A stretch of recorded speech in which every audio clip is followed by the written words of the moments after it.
Good evening, comrades. Coldbane's stream is about to commence. Please remain seated for takeoff. Enjoy.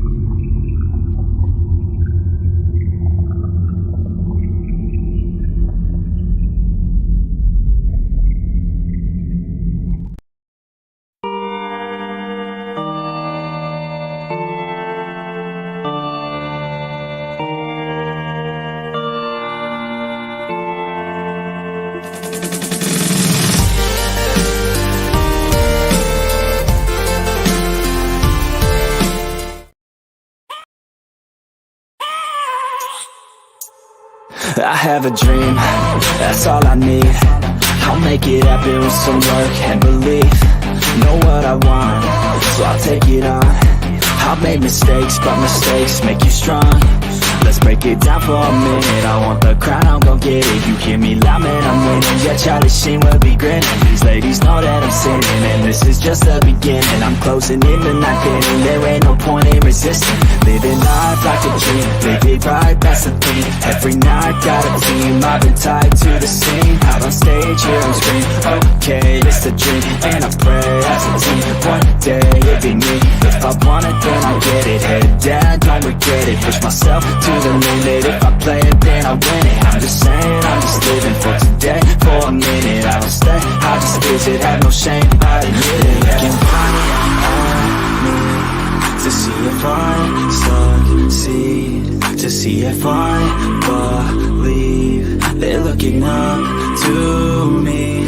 They want the best of me now, best of me now, best of me now, best of me. They want the best of me now, best of me now, best of me now, best of me. They want the best of me now.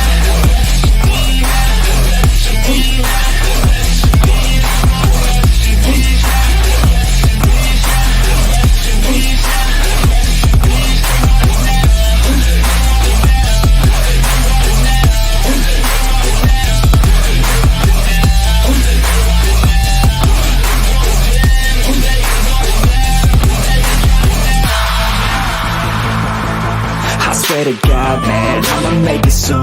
Silence all the haters as they see us making moves. I do what I want, so I got nothing to prove. Staying motivated, teaching others what to do. I'm staying focused, my mind is open. They start to notice that I'm in motion. There is no potion, you're not just chosen. It takes devotion to stay composed, man. Never stop, there ain't no time to fall. Try to live, get it up, you got one life to block. Thinking big, never small, cause you gotta want it all. When you finally get that call, you get ready, take it on. Need a hand out, I already stand out. Starting to advance now, ready to expand now. You don't have a chance now, cause we're in demand now. Make it by the grand now, feeling in command now. They're looking right at me to see if I succeed, to see if I believe. They're looking up to me. They want the best of me now, best of me now, best of me now, best of me. They want the best of me now, best of me now, best of me now, best of me. They want the best of me now.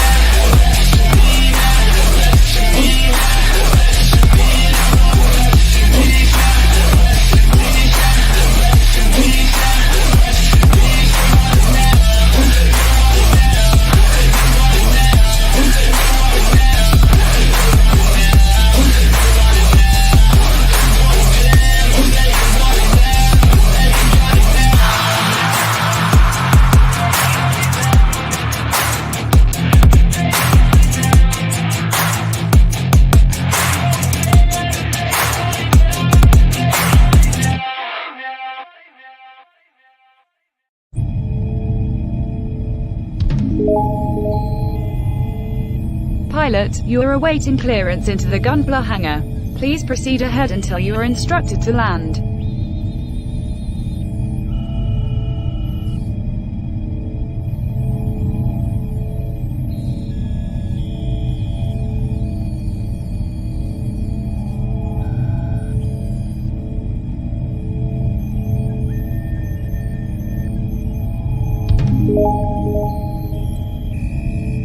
Pilot, you are clear for landing.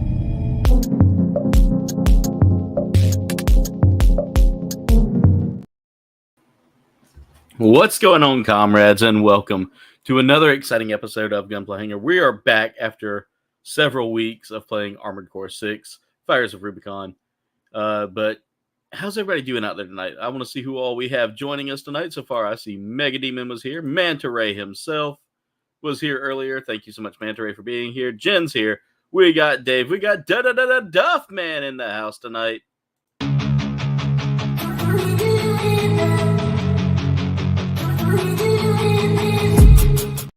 course, we can't have Duff without him dropping a dab. He also decided to have some Twix. He threw out the dab party as well. Yeah, that's. I gotta check something here real quick. Something just feels. Oh, that's why. I want to see how that looks a little better. Let's check some comments here and see who all we have here. All right. Snacks. We got snacks. Where's some snacks at? Who got snacks? Marcus, how's it going? Welcome to the stream. And everybody has been accounted for. And I saw Dave had popped up in here as well. But also, we have the man, the myth, the legend himself, our Brunei brother. Mirage has joined. I love the logo, Mirage. Thanks. It's my character from Fantasy Star Online 2.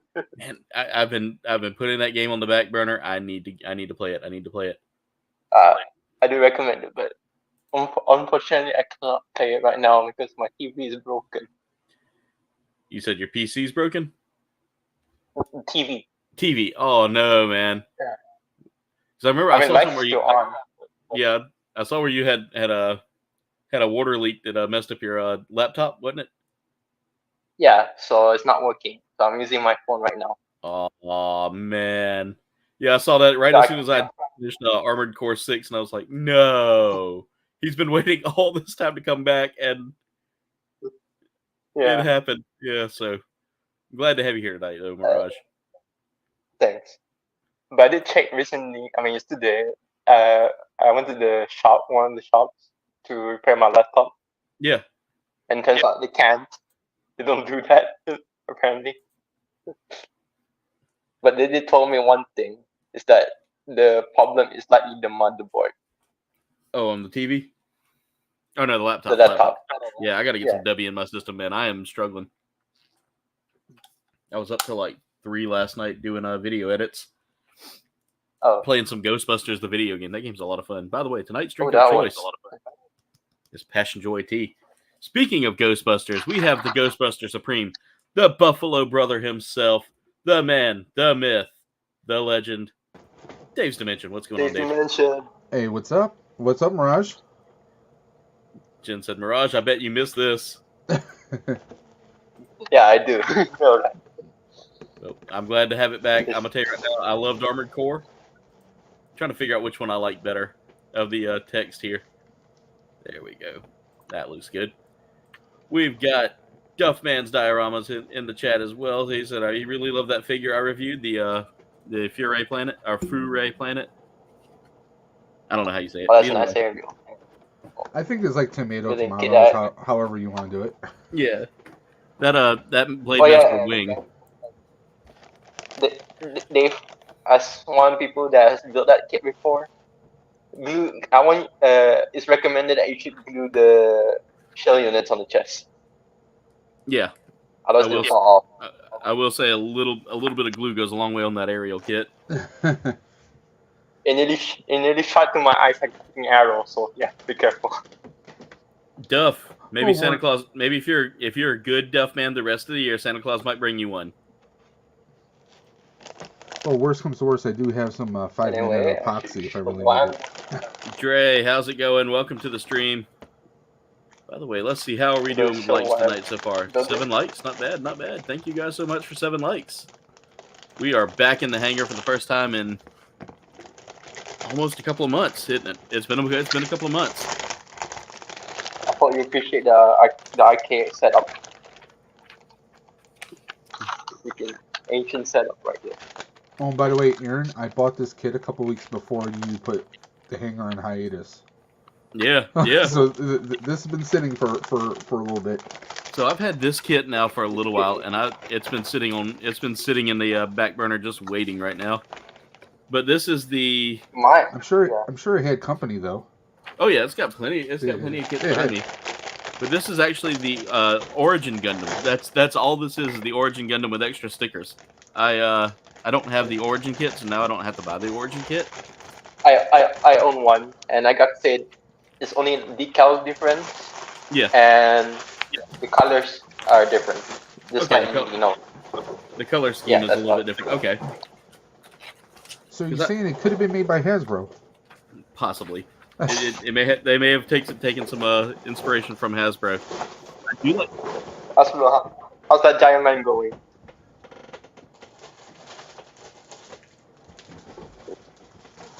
All right, so let's see what we got going on. Yeah, Drake, come on. I sent the link in the Facebook group. The box is gonna be see what's gonna happen. But I cannot show the box because it's the one that's holding the camera right now. Yeah. But here's what I'm building. If you can see it. Oh. Gaigenga. Nice. I was looking at that kit, man. I've had to hold off on buying kits. You guys remember I built the SD before, right? Yeah. That's still not finished by the way, because building that kit was a pain. Since it's Bandai, so it's not much struggle. Yeah. How's it going? Alright. So I'm building the body first, this is interesting, because normally you either start off head, or you do start off body every now and then. I mean, usually it's like head, though. Yeah. Alright. And this, again, I was editing my New York City video. Yeah. And realized, wow, a good chunk of the video is actually me walking and talking, walking around Gundam Base. Dude, I am so jelly that you went to Gundam Base. Yeah, but I didn't buy anything there because I was like, well, this is like one of my first stops. I'm like, odds are I'm gonna find something I want to buy, so don't, I shouldn't buy anything just yet. I can come back later. I was an idiot because I really didn't find stuff that I was personally looking for. Yeah. And by the time I got back to Gundam Base, it would have been like an hour to 2 hour wait. And I'm like, half the day I was actually volunteering with the New York City Ghostbusters. So I'm like, yeah, I can't be late for that because that's how I got in there to begin with. So I'm like, yeah, I should have. Because when you see the video, you're gonna see some of the stuff I was drooling at. And I bet, man, because Gundam Base has some great stuff in it usually. Yeah, well, you'll see it in the video. It's just insane.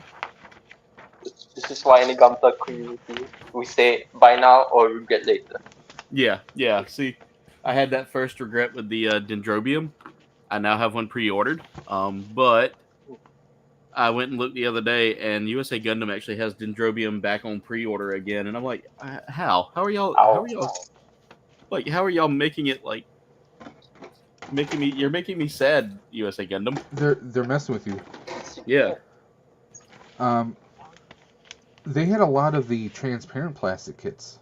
Yeah, a lot of times at the Gundam Base, you'll see a lot more of those transparent kits and all that because those are usually Gundam Base like limited runs.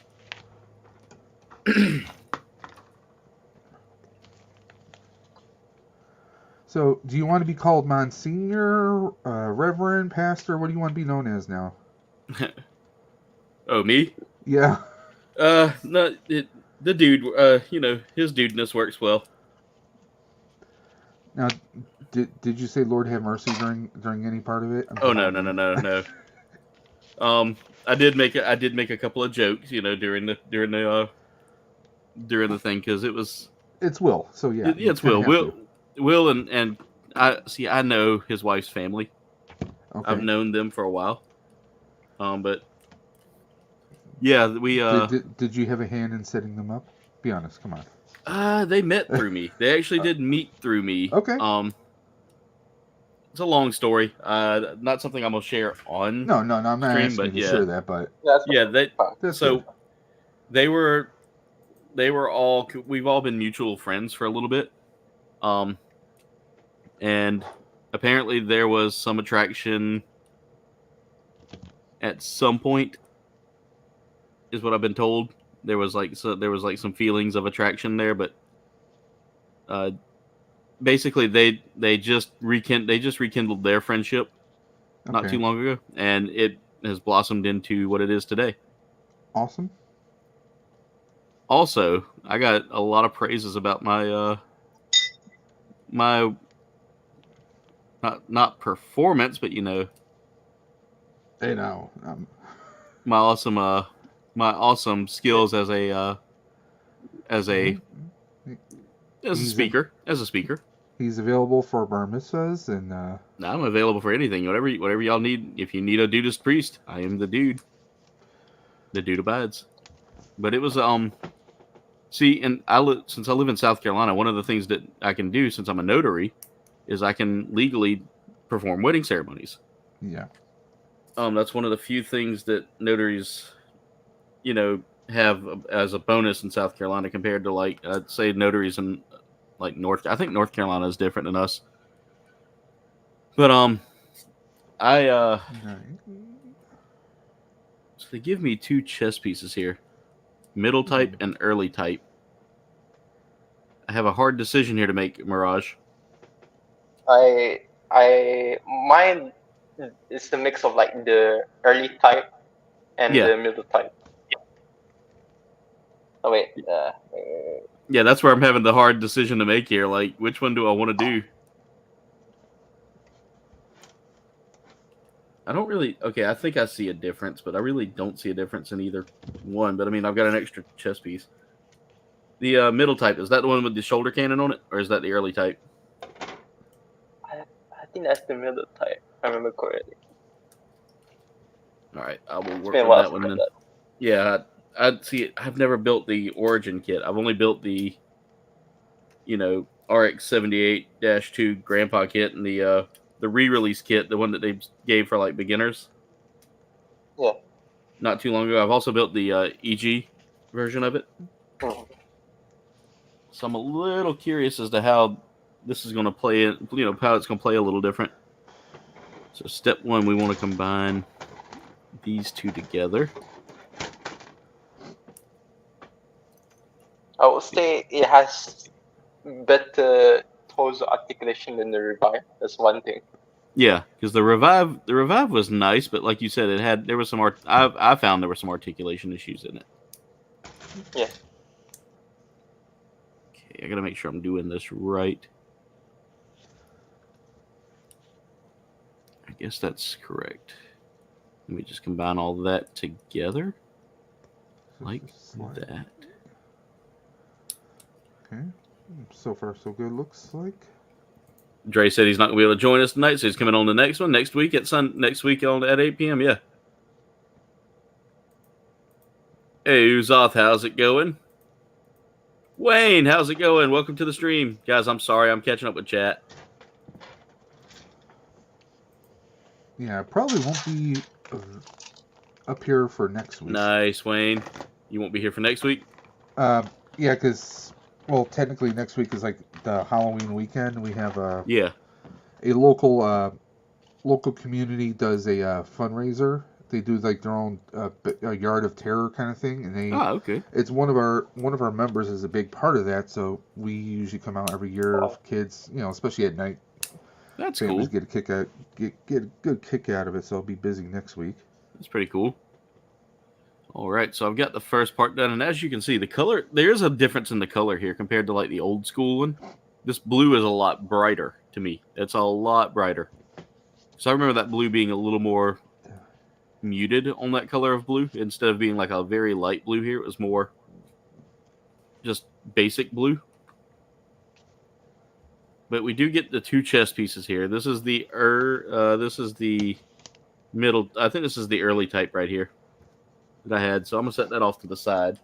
That's just a bonus piece, and I can always swap that out if I feel like I need to. Now I need to go back to the A runner yet again and the C runner, along with polycaps. Also, guys, do not use Blurp tonight because Blurp will not work with StreamYard. It only works through YouTube, and I will not hear it fired off. So again, no blurps tonight. How about some derps?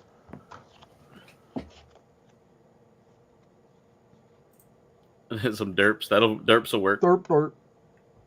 Nice, Wayne. Nice, Wayne. That's cool. If you wanted to come on and build, you could, Wayne. What is 16? I think I've got you in the Gunpla group. Not, I need to add you back. I need to add you to it. I mean, not back.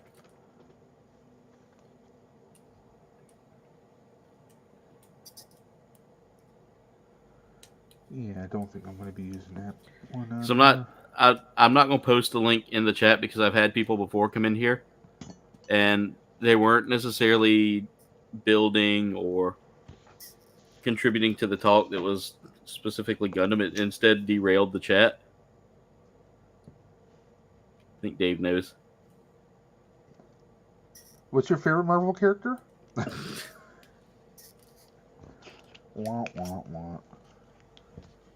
And as much as I don't mind the community coming in and talking, it's just with Gunpla Hangar, I want the chat, this community, this StreamYard chat to be geared more towards what we're doing and to talk about our hobby.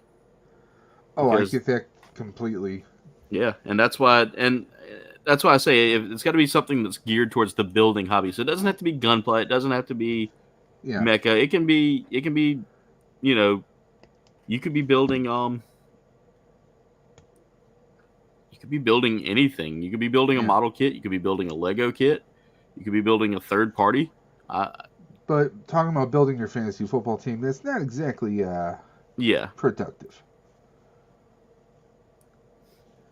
Or asking, you know, what your favorite cartoon character is, and if someone will come join you on their chat.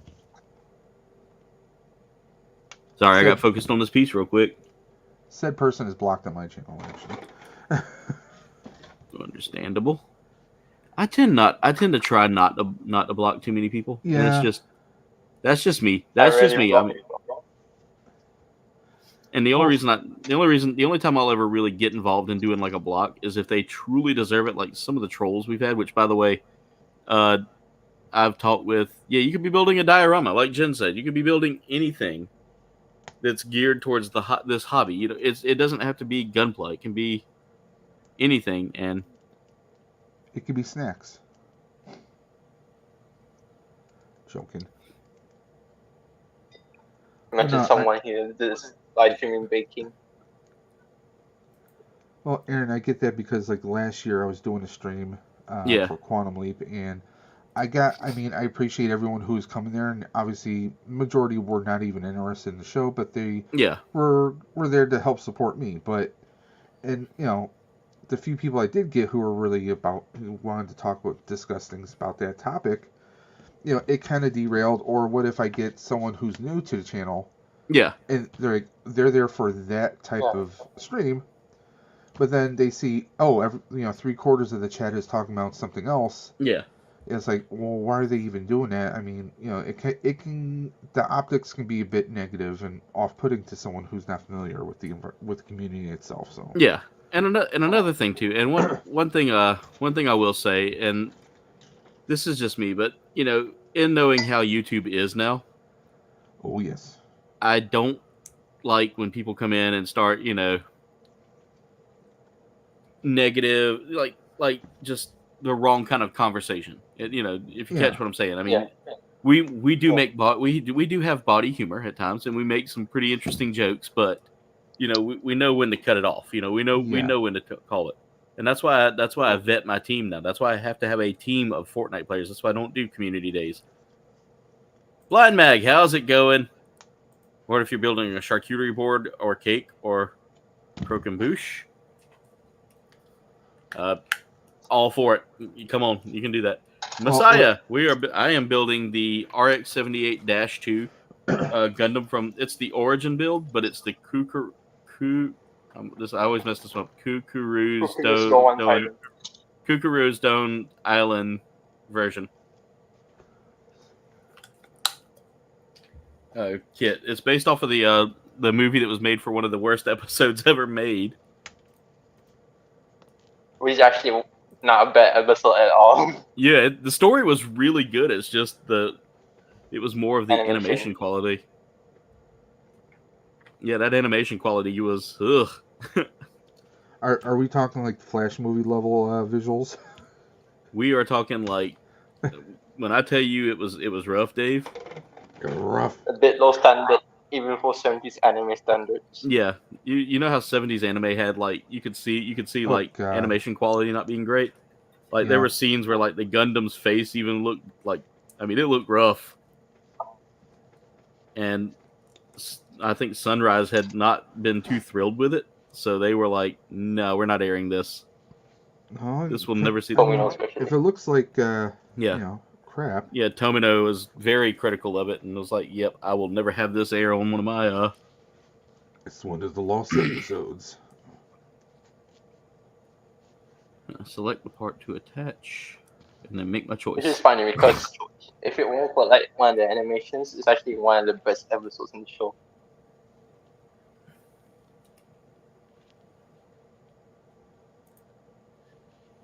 Let's see. Everybody's saying hey to everybody, and then Messiah says this is what the hangar for a reason. We build model toys, LOL. And good, yeah, exactly. They're not toys. They're action collectibles. Give me 1 second, Wayne, and I'll send it to you. I thought I let me make sure I got you in that group.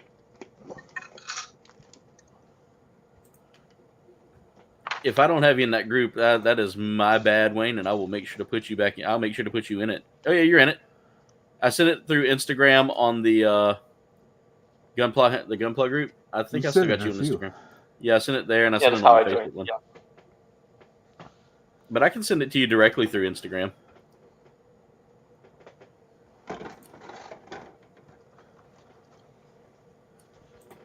Yeah, it's funny, Aaron. When you said, "Oh, I won't do that anymore," Yeah. Beetlejuice popped up in my head.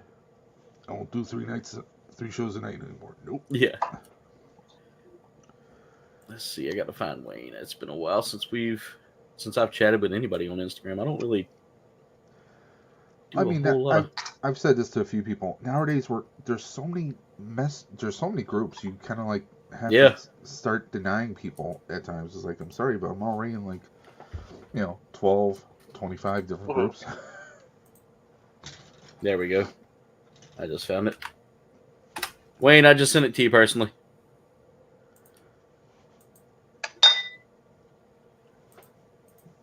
Because he stalks you like that. Nice, Blind Mag.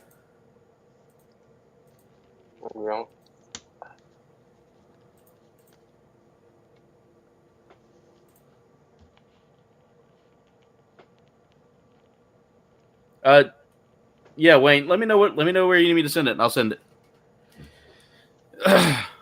Eventually, I will have a pilot's Discord set up, like a channel on the Discord, so that way only the pilots who I approve can get into it. I'm still working on like learning the logistics of Discord. By the way, Aaron. Mm-hmm. One of my good friends sent me we've been trading stuff back and forth, and he sent me something of a sort of a belated birthday gift. Yeah. What did he get you? I'm in the cabal now, apparently. Oh, nice! I've got a couple myself that I've got, and I just haven't taken out of the. Well, see, like around here, they really don't. There's no places that sell mythics. Yeah, nowhere around here sells them either that I know of. I may be wrong on that, but I don't. But so that he doesn't feel alone, I got the medieval spawn. Yeah. So I'm like, that should kind of go with them, at least for the time being. Yeah. My last spawn figure was the Mandarin one. Nice. Yeah, I've got the Mandarin as well. I almost got the Gunslinger one a while back. I like that one. That's a cool one. All right, I need to put these chest vents in before I forget. I do love just building a grandpa kit. Like, there's just something about, putting together an old grandpa kit. Yeah, I get what you mean. Yeah. It's the first Gundam, so it's something that definitely. I think And the thing is, go ahead. yeah, because it's so simple, but at the same time Yeah. it's still entertaining enough. Yeah, You get the basic understanding of what Gunpla is like. exactly. It gives you like that understanding, and even the more advanced Grandpa kits, like the newer Origin kits and things like that. Yeah. Nice. So I got the Executioner Blade Messiah. He said he got an Ichigo mask, and I got a Executioner Blade from Naruto. I wanted to get the what is that?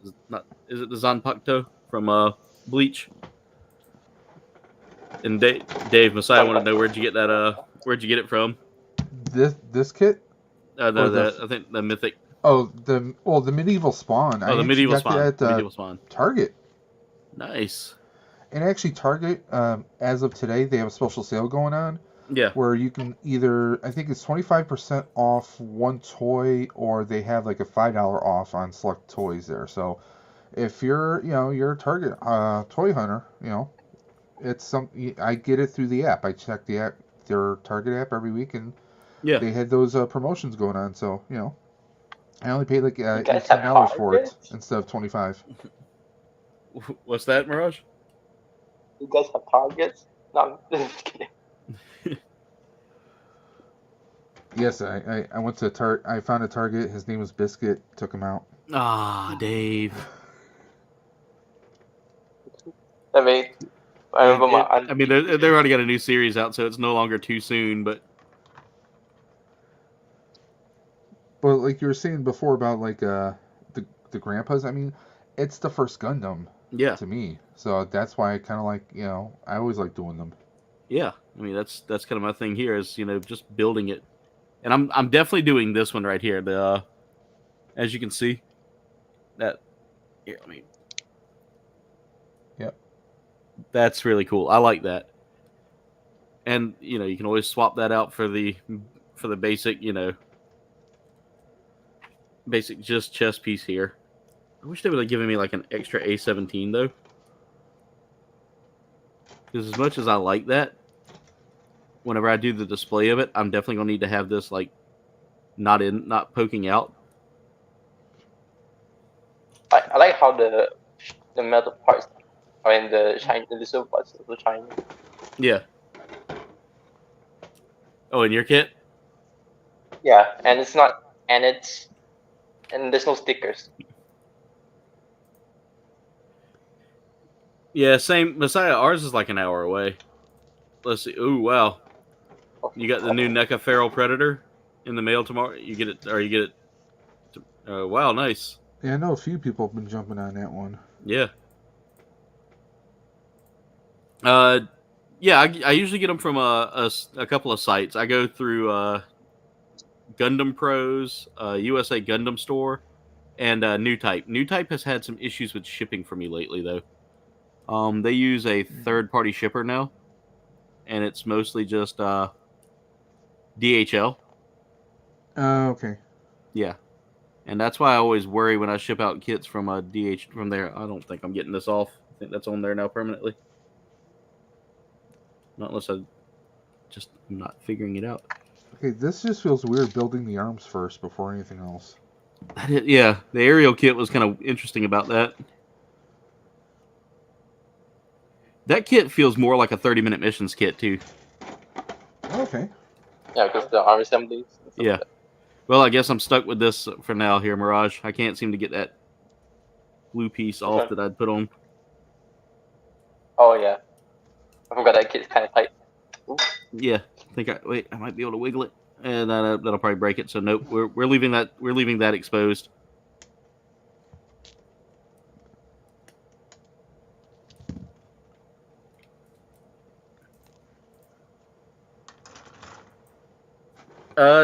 You really high grade? Bet, Messiah. I can kind of hook you up with some sites.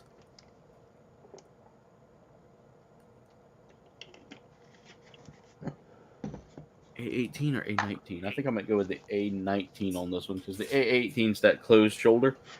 A19 is a shoulder with the rocket launchers. Well, the shoulder with the rocket launchers looks like that's the early type. Yeah. Oh yeah. What's your opinion on the Freedom kits and the Metaverse kits?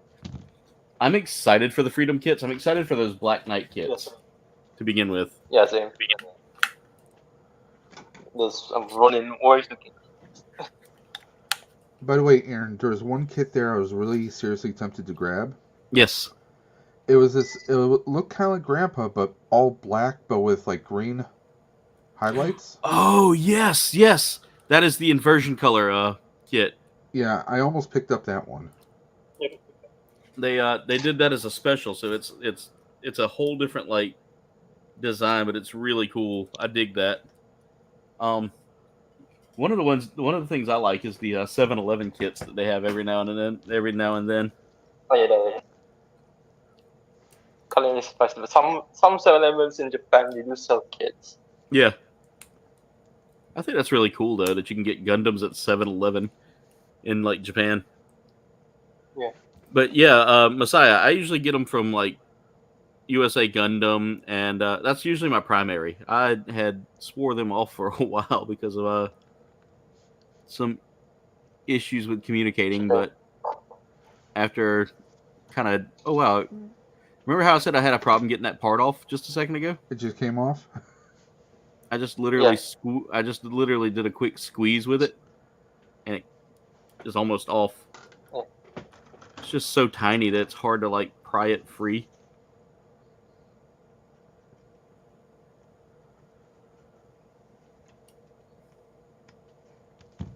There, I got it.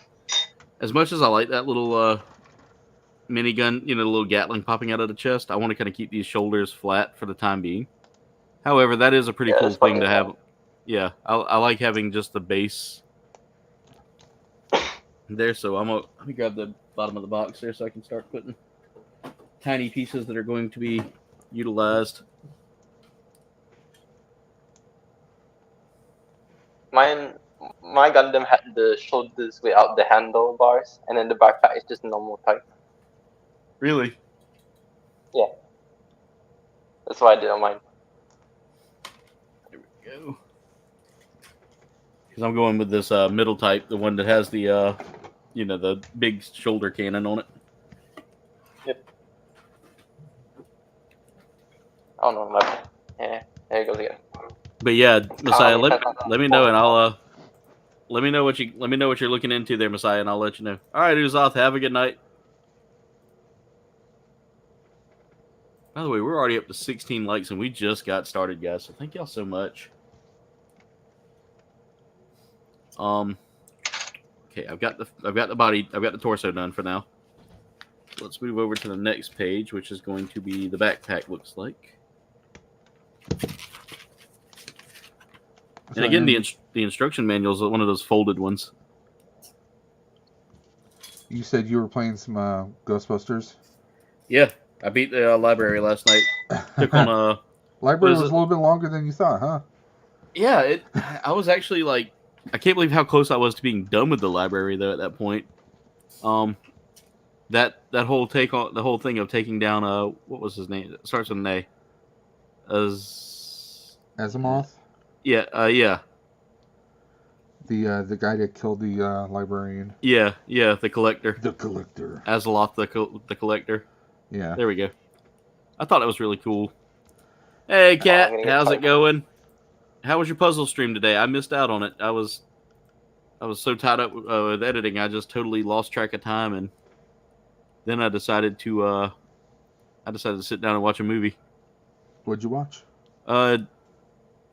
Nobody Will Save You. Nobody? I don't think I heard that one. Or Nobody's Going to Save You, or something like that. Is it just Nobody? Is that one, or is it? No. This is a different one. This came out this year. It's a sci-fi horror. Oh, okay. Yeah. I hate to admit it, but I really enjoyed. Was it Totally Killer? No One Will Save You. That's it. That's the name of it. It's on Hulu. Okay, I'll have to check it out. Yeah, Dave, it is so much fun. Like it doesn't take long for the story to really pick up. There's no talking whatsoever in the movie. No dialogue.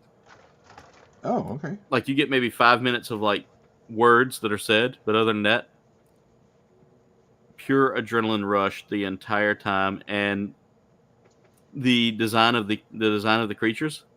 Yeah. I'm glad someone else agrees with me, Blind Mag, because I was sitting there talking about it today, and like I was trying to convince Will to watch it too, because I was talking with him a bit today about it, and it's so good. It is so good.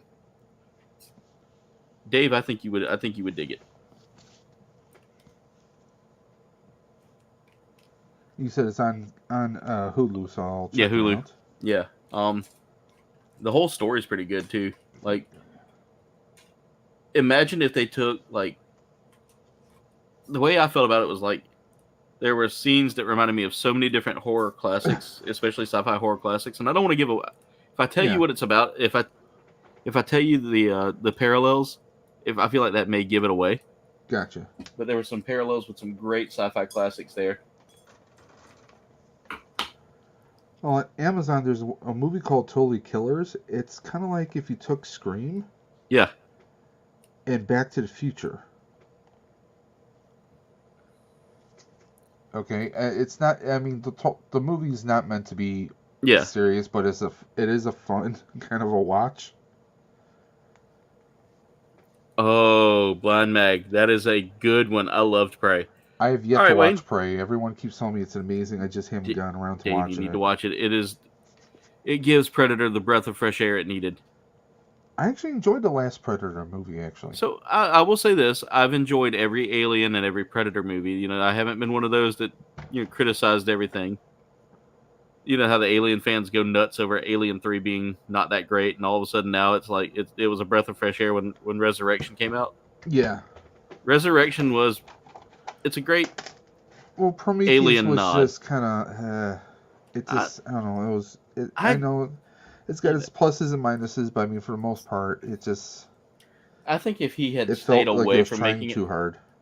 I think if he had stayed away from making it an Alien movie, Prometheus would have done well on its own. I mean, Michael Fassbender's amazing and everything. Oh, I God, thought he was great. Yes. In it. He did a really good job as David. He sold me on that too. Like, it gave me the old like Ash vibes. And I noticed something too. You remember? But yeah, Wayne. Whenever you're ready, just pop on in. We'll add you to the group, or we'll add you to the mix because I sent it through the group. But what were we talking? Well, I know we were talking about Michael Fassbender. Prometheus, yeah. But he did such a fantastic job on that, and it's like I tell people all the time. You look at how he did that, and he gave off very good like Ash vibes. Like you could feel like he was trying to be Ash a little bit, but at the same time, he was less rigid than Ash. He was more. Well, if you think about it, chronologically speaking, yeah, his primary programming or AI might have been. What Ash might have been based off of at some point in time. Yeah. Since he came well before. Yeah.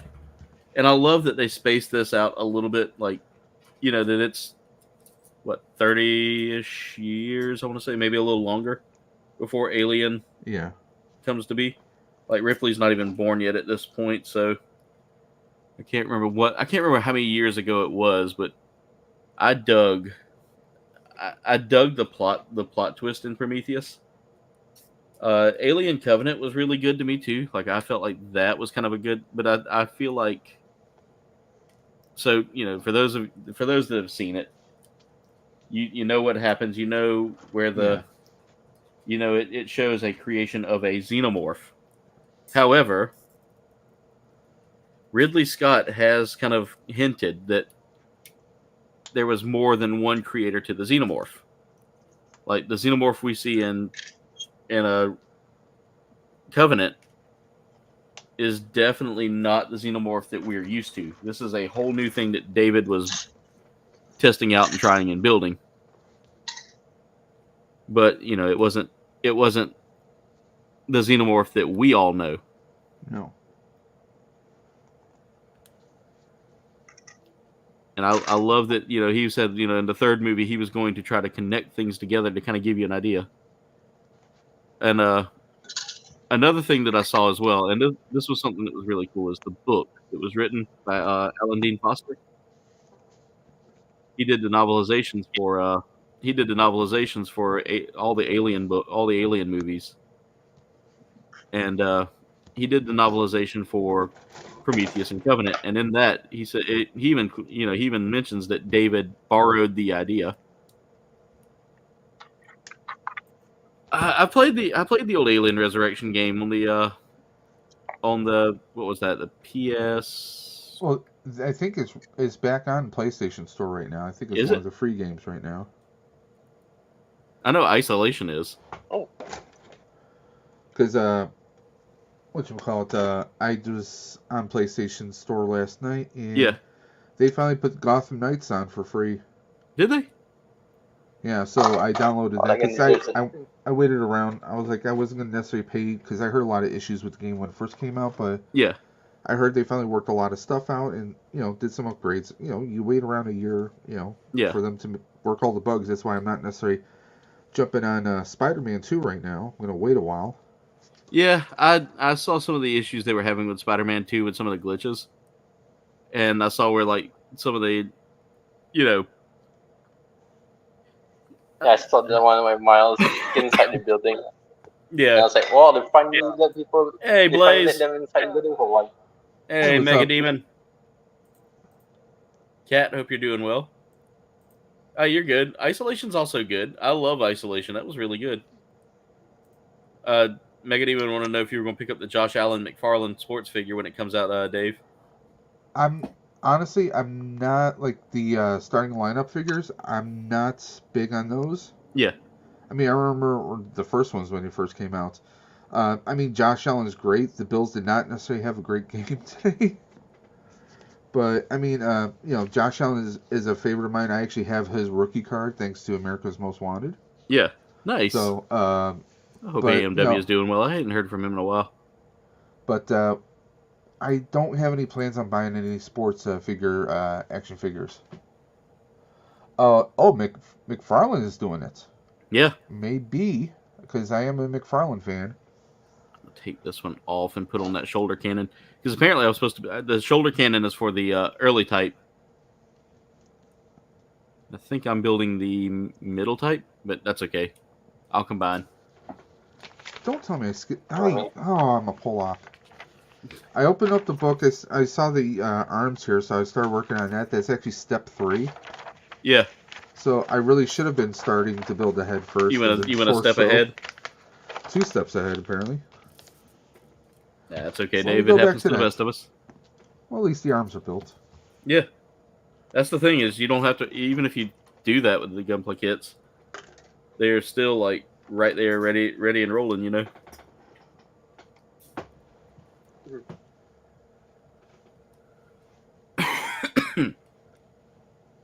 Okay, looks like we have some translucent plastic here. Okay. Should be interesting. Okay, so H5... No, never mind. I was looking at this wrong. Missing part. Okay, I can see that. So I need to take the single loop and put that in here. Like so. And then close this together. And I mean, we have several different builds here. And I'm trying to see what the difference is in those chest pieces, because I didn't see much of a difference aside from, like, maybe some shape, but that's about it. Okay, we get that like that. And then that's going to... Oh, I got that in backwards. Put that like that. Wayne, I sent you a message on Instagram to as well with the link. So you don't have to worry about going into a group.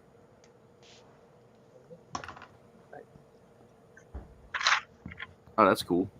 I'm digging this. I like the shoulder cannon. The single beam saber and the shoulder cannon. I think that's a really nifty design there. I don't think I didn't add the shoulder cannon on mine. What's that? It was cool, but I didn't add the shoulder cannon on mine. Yeah, I decided to try it out and see how it would turn out. It was cool though, but I didn't add it because I want to stay true. Yeah, Oops. I think that's a really cool addition there. But I'm like you, I kind of like the Classic. the classic, twin sabers. Now I will say the Yeah. sabers do not stick in there well. Like they don't yeah, stay. that's- yeah, They that's- they do not stay in there well. But I mean, I can understand why they're not, Hmm. in there tightly, because I mean, you want to be able to pull them out easily. Hmm. However, I will say that also makes them look a little wonky there. Is that a technical term? maybe I got- Wonky? Yeah, that's very much the technical term. All right, let's see. Yep, that just feels like it's not. I mean, as you can see, they kind of look catty cornered. All right, let's start building the waist. We've got the body done. Oh, we got to build the head next. The head's next. So let's see. I need the A runner for all of that. Looks like. Yep, it's gonna be all A. So we need A1. It's that important.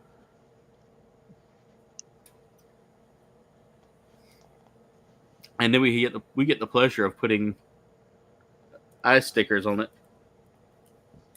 Mirage, what did you send a picture of the guy struggling to get the eye stickers in place? Cool. And it was like you never know the struggle until. Don't they call them eyesores? Yeah. Hey, Rolando, how's it going? It's the multiversal moderator. Yep, Megadema, I beat it last week. Nice, man. Isolation is a good game. Autocorrect messes me up all the time. I tell someone all the time they're the best, Britterbug, and it never comes out as the best. It rhymes with best. A word that kind of rhymes with it. Yeah, it rhymes with it. Because apparently with meal prep and putting in my calories, that became my go-to word for everything.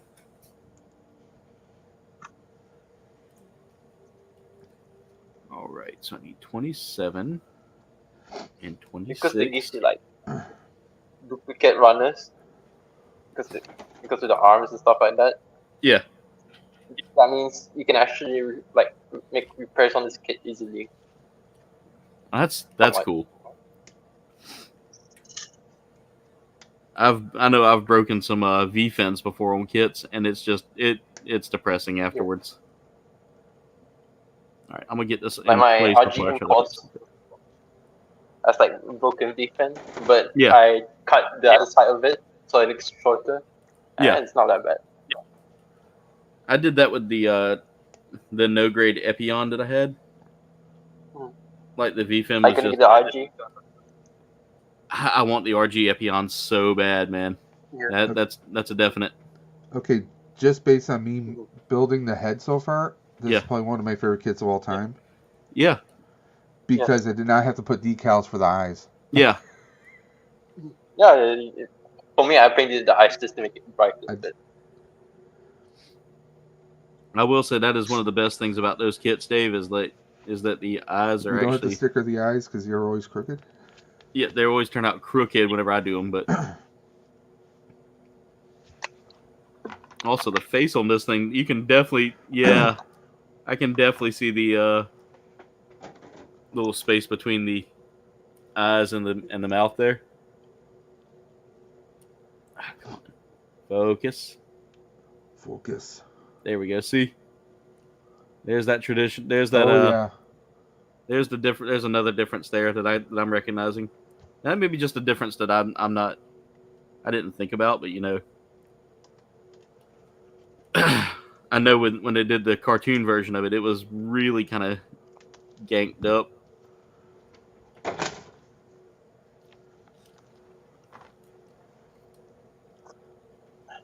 So, Aaron, with Halloween coming up, what are your top 3 Halloween movies? Top 3 Halloween movies. Or movies you have to watch around Halloween. Let's do it that way. Nightmare Before Christmas is always one of the ones I want to see. Yes. As far as like horror movies go, Alien. I've had people tell me Alien's not a horror movie. Trust me, it's horror. If someone dies in it, it's a horror movie. Nobody can hear you scream in space. I mean, that's all you have to say. Yeah, That's good. It's a done deal. It's an obvious horror movie. It's so obvious as a horror yeah. I movie. mean, and then I mean, argue with me on that one. I mean, come on. I'm trying to think of the third movie. Because usually I rotate my third movie into something else horror. Like I just try to find a random horror movie. I don't really have like a whole lot of like Halloween movies that I watch, but See, you've named 2 movies I will watch any time of the year. I love Nightmare Before Christmas. That is my go-to guilty pleasure movie. Dude, I have the... Listen, my wife knows that she's not a Nightmare Before Christmas person, but I am. Like, she got me... The one year, she got me a Jack Skellington birthday card that had, like, a pop-up paper bouquet that was all, like, Nightmare Before Christmas stuff. I have the Lego minifig, so that's, like, my thing. Yeah. Another one for me that I will say is a guilty pleasure, is a comedy, is Young Frankenstein. Yes, that's actually on a list of movies that me and Dre are going to be doing an episode of The Outer Dimension on. Nice. We're going to do Universal Monsters. Yeah. We were going to do, Frankenstein, but he's like, well, let's do Young Frankenstein. So that's on our list, actually. I love Young Frankenstein. That is such a classic comedy. I was sitting there telling one of my coworkers about it, and they, because they have never seen it. Like they had told me that they had never. Gene Wilder, like, yes, he was over the top. I mean, some people say Robin Williams is over top, and he was, but before Robin. Yeah, before Robin, you had Gene Wilder. Gene Wilder and Richard Pryor did several movies together. Those two were just dynamite. Having Marty Feldman in it as well. I mean, Marty Feldman. Yeah. A very young Terry Garr. Yeah, very young Terry Garr. I mean, just everybody in there was just... One of my favorite scenes to quote is when he talks about, like, or he says Igor, and he goes, "Oh, Frodrick." You know, just that scene right there is something I always remember. You know. You know, I mean, it's Mel Brooks, and God bless that he's still alive. All right, Wayne, I'll get that to you, brother. Give me one second. Thank God that he's still alive. I mean, that guy made so many movies, but unfortunately, a lot of his movies would not have been made today. Yeah, exactly. Another one I liked was, you know, whenever he's sitting there, you see him walking by all the skulls, and all of a sudden he looks over and there's Igor's face, and he goes, "Yep, I ain't got nobody." It starts dancing. Peter Boyle is the monster, obviously. Yeah. And like, it blows people's minds when they find out, wait a minute, that was the father from Everyone Loves Raymond? Yeah. I mean, he did a lot of really good comedies back in the day. I mean, he did one with Michael Keaton and Christopher Lloyd. And it was like, I want to say late 80s? Yeah. Called The Dream Team. They're a bunch of, like, mental patients. Yeah. Who go on a day trip to New York, and their doctor is, shot and wounded, so they have to rely on themselves to kind of survive New York City, and protect the doctor. I remember that movie. I actually remember that movie. Like, I'd watched that with my dad before, you know.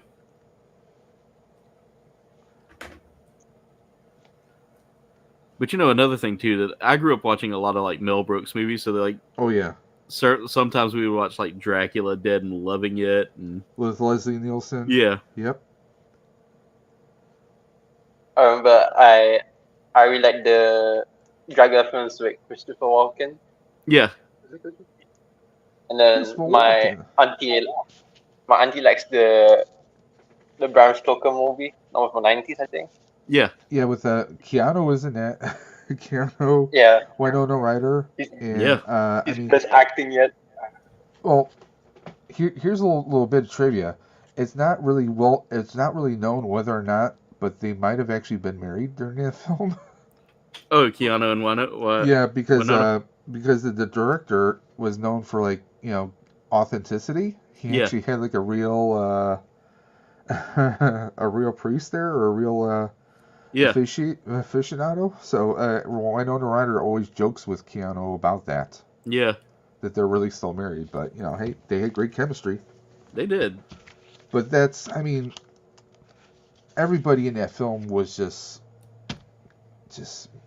I mean, Bram Stoker is just. I think that's probably one of the best modern made vampire movies out there. Blind Mag, I'm right there with you when it comes to Gary Oldman. I love Gary Oldman. I still can't take Dracula's design in that movie seriously with that haircut. Yeah. Yeah. Gary Oldman is. I mean, can you name a bad movie he's been in? I cannot. I mean, just everything he's been in. I mean, Air Force One. Mm-hmm. He's the lead terrorist taking over Air Force One. You're facing off Harrison Ford. I mean, get off my plane. I mean, Commissioner Gordon in the Nolan Batman movies. I mean, come on, just he can play a good guy, a bad guy. He can play anything. Yes, my favorite bad guy will always be the guy he played on Fifth Element. And I don't want to say his name wrong. I know it's like Zorg. Yeah, when he's choking on the chair. Yeah.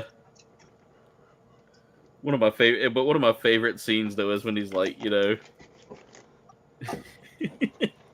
when he sits there and talks about like all the stuff that's on the gun, and he doesn't show him the red button. Yeah, because he knew they would press the button. I love that kind of country accent that he's doing now. Yeah. A real true killer would have asked what that red button does. I'm just like. See, that's a movie I will never tire of watching. Yeah, and Gary Oldman's British, isn't he? I think he's like English born. Yeah, so that's why that country accent came easy. He's not Dragonborn. Who knows? He might be. We don't know. No, I mean I don't know. Yeah, when I saw that thing on Facebook today, I had to tag you and Dre in it. Yeah.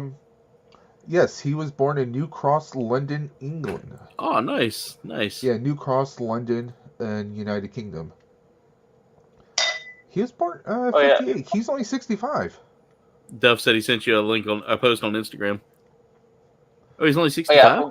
Yeah, he was born March 21st, 1958. So yeah, he's only 65. Nice. What's up, Mirage? He's still got years to go. Yeah. I forgot to say, there's a new Batman model kit coming out by a new company. Really? It's based on the Dark Knight Rises. Huh. Nice. And there's also going to be some Spider-Man kits as well. A lot of Batmans at the con. I was about to say that's always kind of a classic that people will dress up as. I saw a great Joker and Harley, but it was the ones from Suicide Squad, but they looked fantastic. Yeah. I remember when that movie came out, there was a dude that dressed up as what was it, El Diablo? There was a dude that cosplayed as him, and he looked just like him, man. He had that costume down pat. Not for nothing, I was rooting for El Diablo throughout the movie. Same, man, same. Because it wasn't his. He lost his anger because his power wasn't really his fault. He was a good guy. He was like, you don't want me doing this. You don't want me in this situation, because he wanted to stay in solitude and Yeah. But yeah, now you know who played him, right? The guy that played Magnum PI in the reboot. Really? That was him. Man, I didn't even notice that. You put those two pictures together, you're like, no, get out of here. Yeah. But I'll tell you right now, we talk about people who played some of the interesting characters that we watched. I mean, you look at Christian Bale playing Batman, and then you go back and watch him in American Psycho, and you're like, this is two different. Oh, that reminds me. I saw somebody did a cosplay of his character from American Psycho. Oh, they did the Patrick Bateman. Yeah, they had the suit, his hair, even his face. He looked like he could have been, Yeah. Christian Bale's brother. And he's dragging like a trash bag, or looks like a body bag with stuff in it. Yeah. So he's like dragging around, and it's like he approaches like two girls. He says, "So, ladies, do you have any plans tonight?" He's doing the whole bit, the whole character. Nice. Well, he's like dragging a body bag behind him, but he's got the pinstripe 1980s suit and everything. Nice. And like he's got the leather gloves on his hands, and he even pulls out a CD of Huey Lewis Sports. Cap, what's going on? How are you? Had me dying. Oh yeah, I forgot. Yeah. I went to a Japanese event yesterday. Yeah.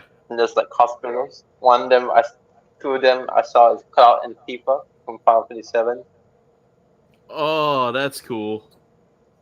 I got to say, the costume, the quality, it looks quite amazing. Now, was she doing the old school one where she was all boxy and stuff, or did she actually do No, it's the one from. Yeah, it's basically the remake. The remake version. Yeah, but a bit censored. She's wearing a shirt at the same time because it's a Islamic country as well. Yeah. But these are still good costumes, personally. Yeah. Yeah, I just looked at the message you sent me. He sent me a link to someone's Instagram. Yeah. A Gremlin Ghostbuster outfit. Oh, that's cool. Oh. Anyway, there was a lot of Genshin. There was a lot of Genshin cosplayers there. I bet, man. Genshin it's still holding popularity, and I think that's just amazing. Considering that it was basically an MMO clone of of Legends of Zelda, Like they made it work, and it worked so well, and I even enjoyed it when I played it. Bitterbug had talked me into playing it. I love Genshin, and then now they introduced a character that uses goblets. God damn it! Really? Yeah, I was like, God, I love my 50 cup characters, man. Why you do this to me?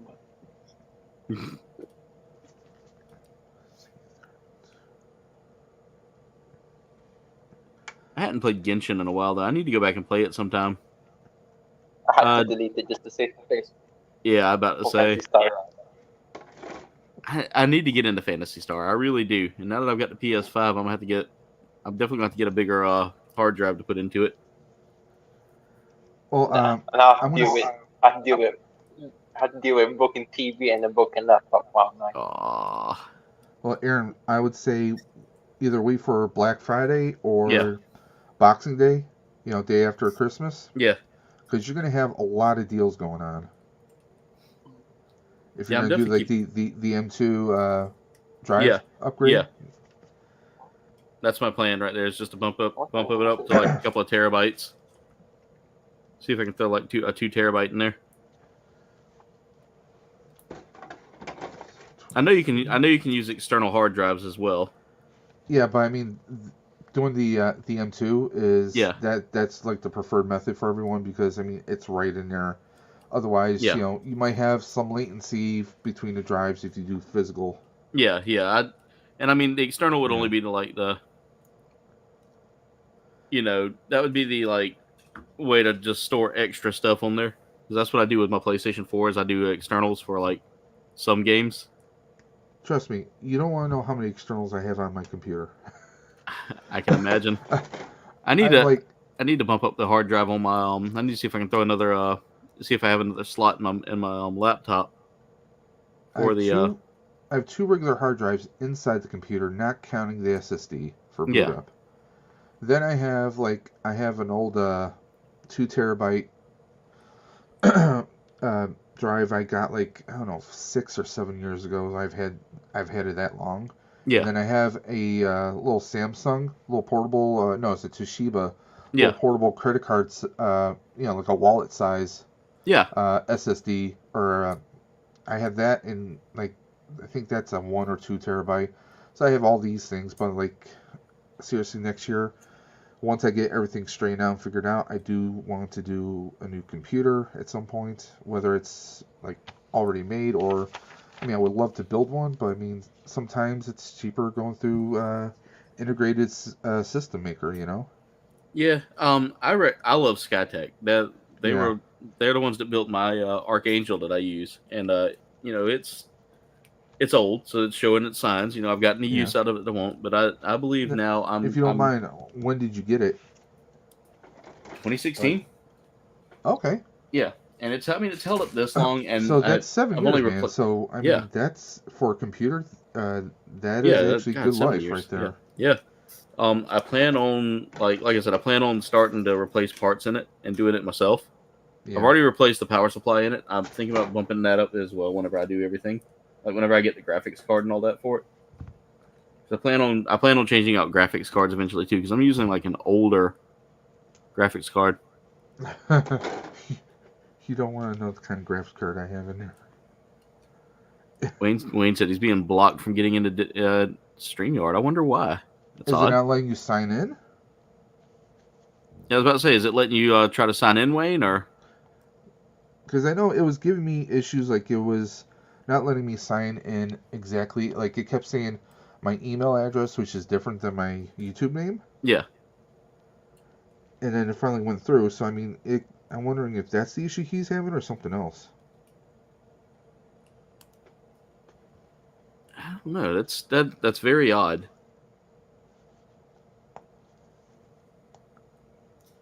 So Captain was wanting to know who was that with the question marks. That's Mirage, our good friend Mirage. No. It's he's whoever he wants to be today, right? Exactly. I have a lot of names from online that it's not even funny. Well, actually, it's kind of funny. Aaron, what was your third film though? I usually go for something in the Mel Brooks comedy line. So like Okay. Young Frankenstein, So Dracula Frankenstein's Dead and your Loving pick. It. Okay. Yeah. I finally watched like Nosferatu like a few years ago, and it was an interesting video. It was an interesting movie. I will say that. The very original one, or Mhm. like the remake, because they did like a kind of a remake. It was William Dafoe was the actual vampire, but he was like it was like 1930s movie makers, and they actually used a real vampire. The whole thing, it was a fiction, obviously. Yeah. Hey, we want a real vampire. Like, hey, he looks the part. Let's use this guy. Willem Dafoe is one of my favorite actors. Anything. He is one of my favorite actors. I enjoy like anything that he's in. He can do comedy. He can do anything because like Yeah. he was in the Vampire's Assistant. Yeah. I think it was. I mean, he's just one of those awesome actors. Now I know growing up, like my generation got into like Queen of the Damned, and that was all they would talk about. And I was like, man, you've never seen Interview with a Vampire, then, huh? This is the part when Aaron makes me feel old. Hey, it makes me feel old because I mentioned Queen of the Damned the other day, and nobody knew what it was. My generation was, we got into Queen of the Damned. Well, my generation, it was Fright Night, Lost Boys. Oh God, I love Lost Boys. There's a Lost Boys hot toy, believe it or not. I got to send you a song, Dave, at some point. By the way, we have someone from across the pond. Our good friend Tau Arts Gamers has joined us in the hangar. What's going on, Wayne? Hey, what's up? I think he's muted. Is he? Here, I can unmute him. I think I can. Right, no. yeah. He doesn't have his mic connected, is what it said. Oh, okay.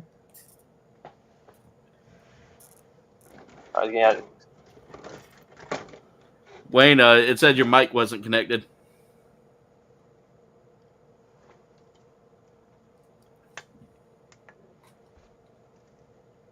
There we go. Working on the arm here now. There we go. Hey, there we are. There we go. He's alive. How's everything going tonight, Wayne? I'd arrived time getting back into the graveyard, but we're back in. I'll tell you, StreamYard can be a little pesky sometimes. I haven't moved over to another one yet, just because I looked at EV Mux and it felt a little daunting for me. That, and I mean, I was actually a proponent of EV Mux at one point in time. Yeah. I've changed my mind since then. What made you change there, Dave? Well, I mean, one, like, they do have, like, certain, like, you want to be able to do certain things, and when you first go in there, it is daunting because you have to create individual scenes Yeah. It's like if you had to, it would be as if someone had to set up OBS from scratch every time you wanted to stream or do a video. Ew. You know? Yeah. So there is that, but also they're heavily geared toward like their niche, their focus audience. Yeah. Is not us. Really? It's actually churches. Huh. Okay. Because like every time you see an advertisement, you know, you see someone talking about your church and your worship streams, and I actually messaged them directly. I was like, I noticed that your platform, there's always advertisements for, you know, churches and other religious type of live streams, but, you know, I'm someone who does, you know, this, and this, and they flat out told me, well, you know, that's our core audience, that's our core demographic. Yeah. I was talking with my manager the other day. He uses OBS for his church setups. Yeah. I was like, that's cool. He was like, yeah. I said, so if you ever need help with anything, he's like, yeah. If you got any pointers. But it's like EV Mux. I mean, like, I messaged them. I was like, well, you know, it's, I don't know. I was like, well, you're doing that. You're kind of. I personally did a little gripe, a little rant to them that, you know, personally they are missing out big time. Because there's a lot of great things that they do. Yeah. You know, like you get higher, you know, you can do an HD without having spent a lot of money on it. Yeah. But, you know, and even with Restream, I like using Restream, but when you have guests and when you have other people on there are some limitations. Like when me and Dre started Out of Dimension, he couldn't necessarily see a lot of the stuff that we were doing. So, yeah. You know, we moved over to StreamYard. Plus, there was issues where him and other people were dropping off. Yeah. You can't have that. So we just went over with StreamYard. Yeah. Yeah. So, and that's one of the reasons why I'm still sticking with StreamYard. It still seems like it's kind of the standard. Halloween, but they kind of turned into Spider-Man. Okay. So we'll call you the Crimson Spider. Love you. Sorry about that. I didn't mute myself. You're good, brother. You're good. Mrs. Dimension was showing me her nails that she was doing. That's cool. Well, you know, with Halloween, she's trying to do stuff, and she's like, "Oh, I was trying to do this, and now they're spider nails." I was like, "Oh, okay, Yeah, it works." Hey, it still works, yeah. But yeah, I mean, I liked things with like Restream. I was happy with a lot of it when I do like my stream for the Cure and stuff like that. I like using that platform. But if you're doing like regular streams and you have people who are dropping off repeatedly, for some reason Dre was dropping off constantly. It was just the connection. It wasn't his connection. His internet was fine. Yeah. It was something to do with Restream. Restream, and they couldn't fix the issue, so we just went back over to StreamYard here. Yeah. You know, StreamYard's trying to step up with a few things that, you know, Restream was doing. So I mean, yeah. The only thing that holds me back from ever going over to like StreamYard, or not going over to the like paid version of StreamYard, is that price range, man. That $20 a month hurts, like $20 to $25 a month. Yeah, and I mean, you don't have to tell me because guess what I'm doing? Ending that. No, I'm paying it. Oof. Yeah. See, I can't. See, I'm paying it because like with my channel and also the Outer Dimension. Yeah. We want to try and grow it, but we also want to be able to do a few more things with it. Yeah. Like having custom video background or custom, doing overlays, stuff like that. Yeah. Having our logo on it. So that's why I did that. And I don't know how long I'll be able to do it right now, but you know, it is a thing that, I mean, at first they increased their prices, I think, about a year and a half ago, I want to say. Yeah, it's it's like $25 now per for month. The lowest thing. And and that's just that's out of my price range right now, especially with all the thing, especially with the fact that I'm paying like when I tell you that property tax here is not terrible. It's not terrible, but at the same time, it adds up. It's still like enough to hurt me for the year, you know. Like I have to I've been saving, so I've had to cut out like a lot of my excess spending. Because I know you're working on another house, and I mean, and not living in that house. That also, so because I'm not living in that house, it gets charged a renter's tax. Yeah, which bumps it up like 15%. Yeah, and you can imagine 15% on top of whatever it is like Yeah. No bueno. Yeah. Jen said, "Hi, Mrs. Dimensions." Yep. And she said, "You should come. She should come and say hi sometime." But she's probably like her, never going to happen. No, my wife has appeared on streams before. Yeah, I've seen her. All right, But and she's working on nails. It doesn't exactly go with our. She can. With, if she, with I'll tell you what. It works with my demographic because my demographic is everything. And Cap says that he has the Nosferatu tattoo original one. That's really cool, Cap. Jen wants to know how was your birthday weekend, Wayne? Do you have any highlights? I went over to Western Mare and Bristol.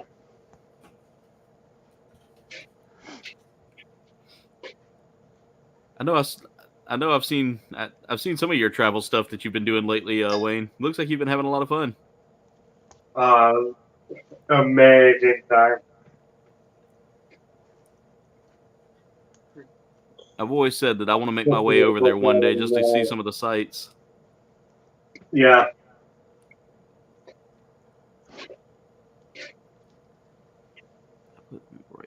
Yeah, after I hit the lottery, I'll do that. Next year. Like I definitely want to hit up some of the sites sometime. Unfortunately, I don't follow too many of the pro teams. One of the pro teams I follow made it over there recently. That was the Jaguars. Oh, we don't talk about the Jaguars. See, I'm not a fan. I'm not a fan of pro. Like I've never gotten into pro. Well, but here's the thing. They got this. They were literally there for like 2.5 weeks. Yeah. So they were rested from jet lag and all that other stuff when they faced my team. Yeah. And my team was dealing with jet lag, so it's kind of like they had a slightly unfair advantage, kind of, so to speak. And see, I'm more into college football though. That's where that's more common. That's more common here. That's very. Yeah, I was going to say. I mean, you being down south, it's it's more about like I mean, even if you go to Texas, I mean, it's more college than pro. Yeah. I mean, you got the Cowboys, you got the Texans, but I mean, really, they're all about like Longhorns and the Red Raiders. Especially, it's very regional too, just like it is here for us. Like, because I live in the Low Country, University of South Carolina is kind of the big team for a lot of the people here.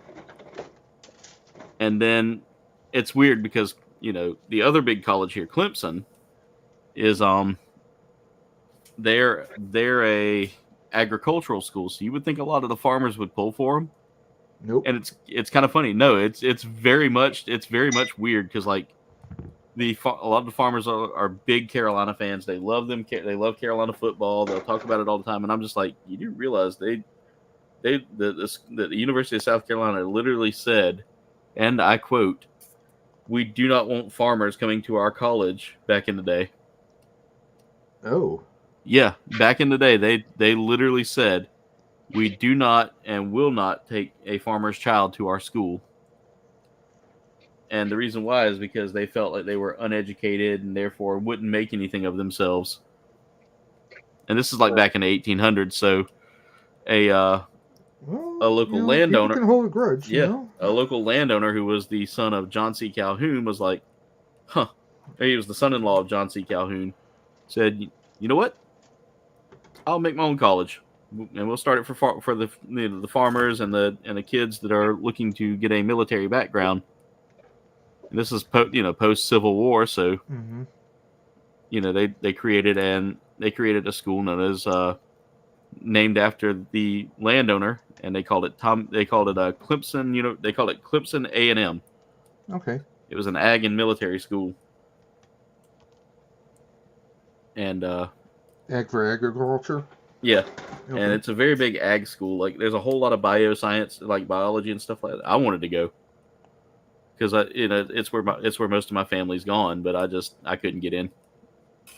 But I feel bad for them because this weekend was kind of rough for them. They were beating Miami, and they've got a young team. The team is super young. There's a whole lot of youth on that offense. And so they just kind of fell away to the wayside there. Having a hard time with this because my ring light is dead. So right now I'm using a lamp. Jen said, "Well, she is building a design. Got to layer those paint layers on." Jen said more like sticker layers, Yeah. Jen, because the stuff my wife does. She does the color street. Yeah. Yep. But I mean, a lot of people get pretty amazed by like the design she does. So. By the way, Jen said it looked like you had a lot of fun there, Wayne, on your birthday adventures. Blue says he likes sharks. And Cap says, where's the sharks? Mostly in the oceans. Cap says he likes the possessed Transformers. Talking about Blue's Transformer. Sorry, I will comment then. Yeah, I had an amazing time on my adventures. When exactly was your birthday?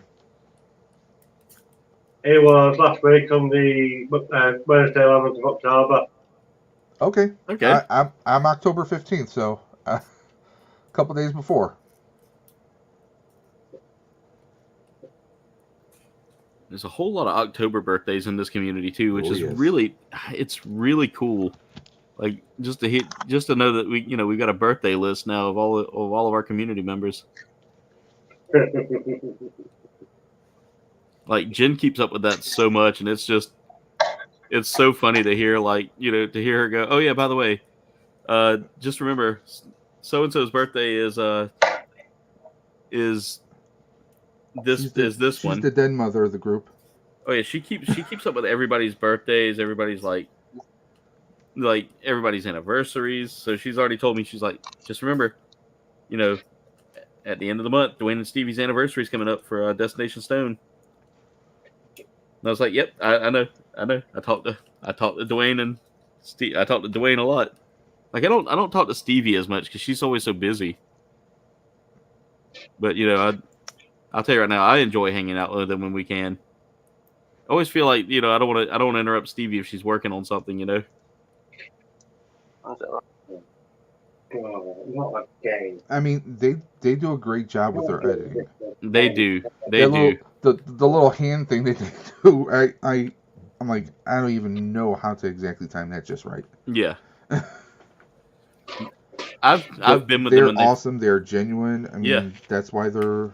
And I've witnessed them just out in public and all that, and they are just the most amazing couple to hang out with. When it comes down to like them being out in their element. Mm-hmm. Like when we went to the concert together, we went to that Guar concert down in Charleston, and oh my God, like I watched Stevie disappear, and next thing I know, she's coming back in the middle of a freaking mosh pit, just live action, and I'm just like, I looked at Dwayne, I was like, well, she's gone again as soon as she disappeared back into the crowd. But seeing her in her element, and seeing her live her life, and seeing her have so much fun with this, like the adventures and traveling. Well, I mean, that's the thing. Like what people see, we see A, B, and C of you, but we don't know the rest of that alphabet. We don't know what person, what this person's capable of, or what they're really. I mean, those that really follow Dwayne and Stevie, they know that Stevie, aspiring wrestling fanatic, and she's obviously she's a lot tougher than some people might think at first. Oh God, I'm dropping everything. But I will say this, getting to hang out with them though, you really do get to see like that they're genuine in their videos. That's not an act that they're putting on. Stevie is it's an amazing experience getting to hang out with them. And like I said, that's my plan is eventually I want to start meeting more of y'all. I want to start getting out there. Like Dave, I need to make a trip up your way one day. Yep. Check out the falls. We'll take you to a few food spots. And one day in this lifetime, I want to get together. I definitely want to get together with Mirage one day. Yeah. And then I can book a ticket for you. What's that? If I can book a ticket for you. Yeah, one day. Because I definitely, like I said, I definitely want to see the world. That's one of the things I've always wanted to do is like experience the world, experience the cultures that are in it. You know. Oh yeah, I forgot to tell. This is something. I'm going to Japan on January, Nice. What parts? Tokyo. Tokyo. Nice. But there's only one problem. It's gonna be on January. That means it's gonna Really be cold. Yeah. Really cold. And that's my first time experiencing such weather. So I hope for the best. I will say, if you can get you a good jacket, that'll carry you through. Yeah. Because I don't know their cold compared to like our cold, Luckily, I like have the a cold we jacket have. for this. Yeah. But I saw it's a like good heavy jacket will get you a long way. I saw it's like 10 Celsius, something like that. Oof. So it's really cool. Yeah. I know that 0 Celsius is like 32 degrees, so I'm playing life in the hard mode apparently. Cap said that he got the slim animatronic. Nice. That's really cool. And there went his furniture. Jen says she's putting down Cap's birthday. That it's around Labor There Day. you go again. That's too easy. Right on the top.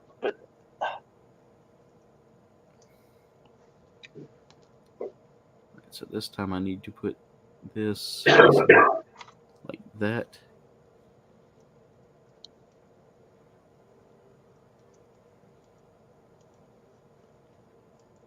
Okay. So that goes there.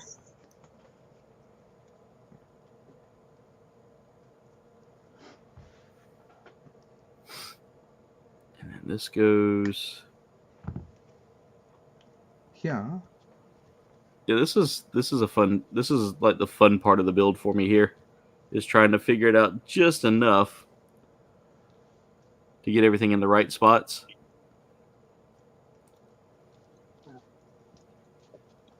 But I think you can build the arms pretty much the same way, and that's not going to change other than like handedness of the kit.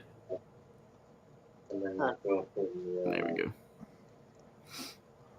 I do love this though. Oh yeah. Those pieces with the already. Come on, just do that for all the pieces. Come on, make us happy. Yeah, Cap. Next year, if you're if I got to remember when your birthday is, we'll make you a permanent member. We'll make you a permanent spot on the Fortnite squad for that day. I'm trying to do that for all my squad mates now. Is to mark your birthdays down so I know when to put, when to put you down for your one full squad day.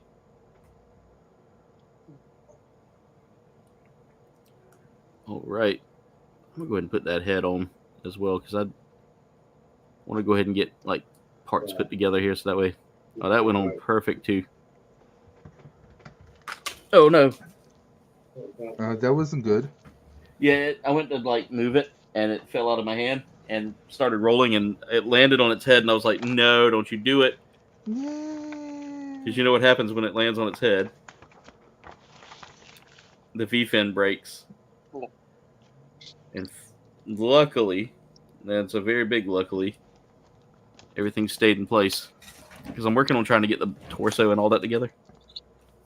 I'm trying to get the arms on. I'm kind of liking the lighter blue on this. Yeah, that light blue plastic. That light blue is really beautiful. That's a Monday. Jen lost count like 5 years ago. We're talking about birthdays.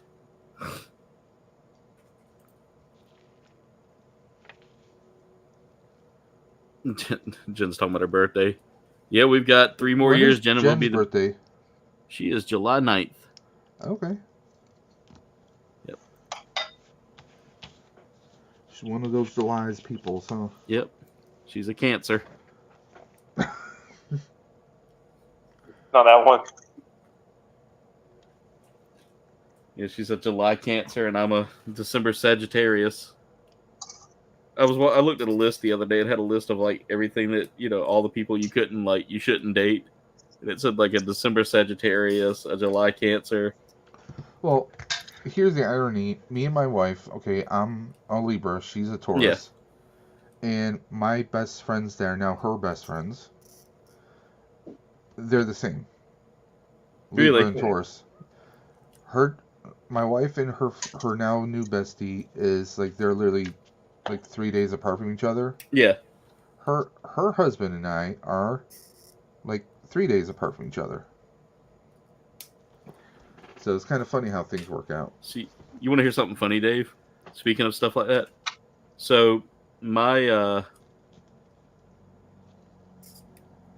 family has the number 8 in almost every one of their birthdays. My mom was born on the 18th of January. My grandma is born on the 18th of January. Mm-hmm. My granddad was September 18th, and this is all on my mom's side. I got an uncle that also has an 8 in his birthday. My sister's an 18th as well. But it's crazy because like that happens so much in my family. Like the number 8 is very significant. There's a lot of 18s and 8s, and like my uncle. Lottery numbers? I was about to say, I wish those numbers never pop up for me. Jen says she's a crabby crab. That's what Cancer is. Cancer is a crab. And Blue says he's a Leo. Hear him roar. I'm a Pisces. You're a Pisces? Okay, I've heard of a tiger shark, but not a lion shark. Sorry. Yeah. And Jen said, "I thought you were a shark." I thought he was a pizza lord. Lord of the pizzas. Lord of the pizzas. He's Papa Squatch. It'll get there when it does. Welcome to Papa Squatch's. Welcome to Papa Squatch's. Your pizza's cold. It's frozen. And his delivery boy's named Fry. What?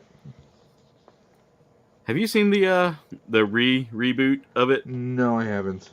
I haven't watched. I know it's on Hulu, but it's always on Hulu.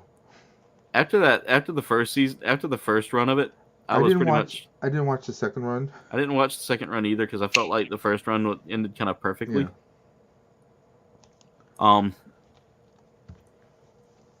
I will say the hardest episode for me to watch though was his dog episode. Oh man. It's literally like one of the saddest moments in television aside from Biscuit dying. No, I'll tell you what, Shino's death in IBO also hurt. I think it was Shino. Wasn't he the one that was piloting the flowers? Yeah. Yeah. And all you see is that the Band-Aid, the bandage. All the deaths were kind of hard. I mean, IBO gets so much hate though. I don't get it. I loved it. And I know it's just because it was more edgy, I think. And there's a lot of like the fan base of it can be a little rough. Now, like, when you say edgy, are you talking about like the child bride aspect, or no, just like aspects? Just like the whole dark, edgy, no emotion. Mikazuki. Well, I wouldn't say no emotion. I mean, it's kind of like gangs, in the inner cities. You get someone who, all they know is that life, then that's all they're going to be able to function as. If you grew up in the streets or you were forced into a certain life, that's all you're going to know. So, I mean, that's what I get out of it, To me, it makes perfect sense how Mizuzuki and everyone else was, Yeah, I like the story personally. I felt like it gave me kind of a close to, how it gave me a different take on the Gundam other than, oh, this is the son of the guy who built the Gundam, like in the OG Gundam. What about Hero in Wing? But I mean, I will say this as well. He tells a girl that he just briefly met that I'm going to kill you. I'm going to kill you. I mean, What And was they the never does backlash it. with that? And Marisa. Yeah, he ends up marrying her in the Yeah. in the comics. I think I got this on backwards. Like always, I always have something wrong. I'm gonna look forward to watching that Seat movie. I'm gonna wear my best suit. Oh, I know. I was about to say That's when I saw that get announced, I was waiting for your post because I was wanting to see what your reaction And was going to be for it. And then someone said to me that the movie does not like you that much, man. But I'm excited.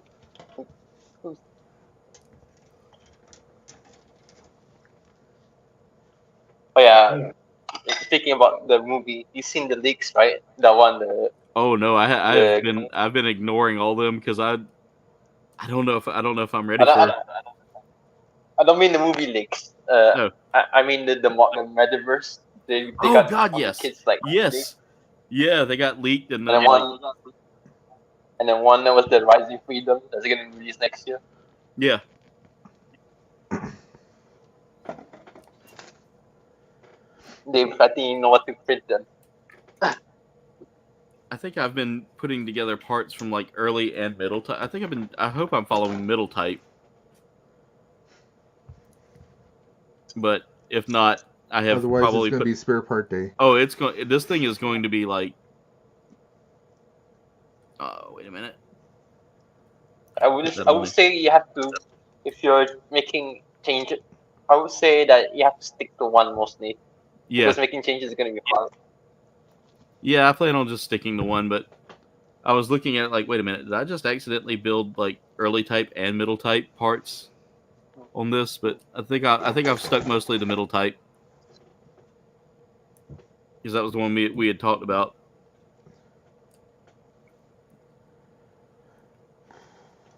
Wait a minute, that doesn't feel like that's going in right. Oh, because it's not. I need to turn this.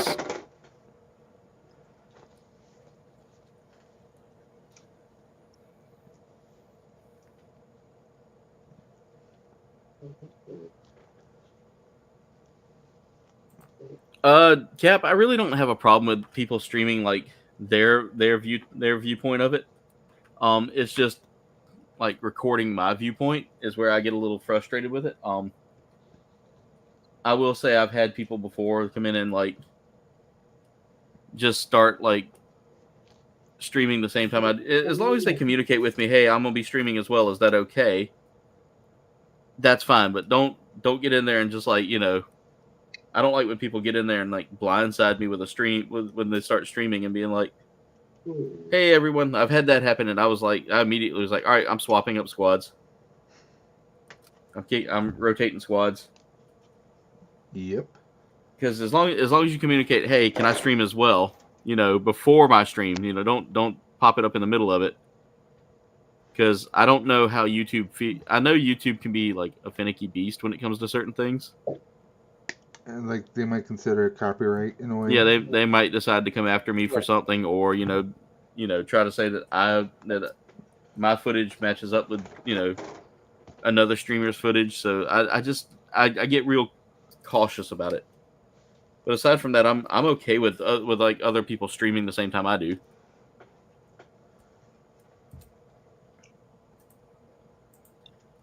Yeah, I really wish, I don't know, YouTube would do something to, I don't know, justify or correct a lot of things. Because you and I both know people who have been, we know a certain group of very, very good people who were demonetized.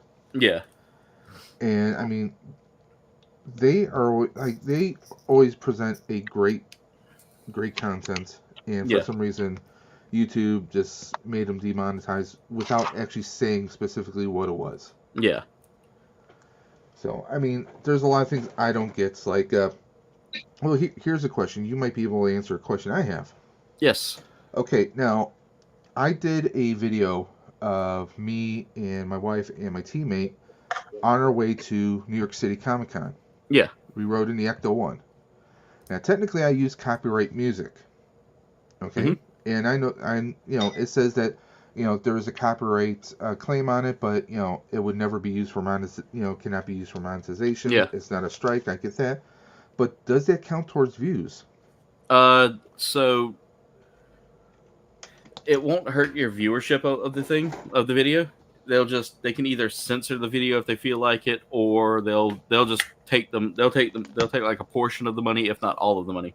Well, my question is, because my view situation, will the views, when someone watches that, will that still count for my views? Not monetization per se, but view count towards the channel itself.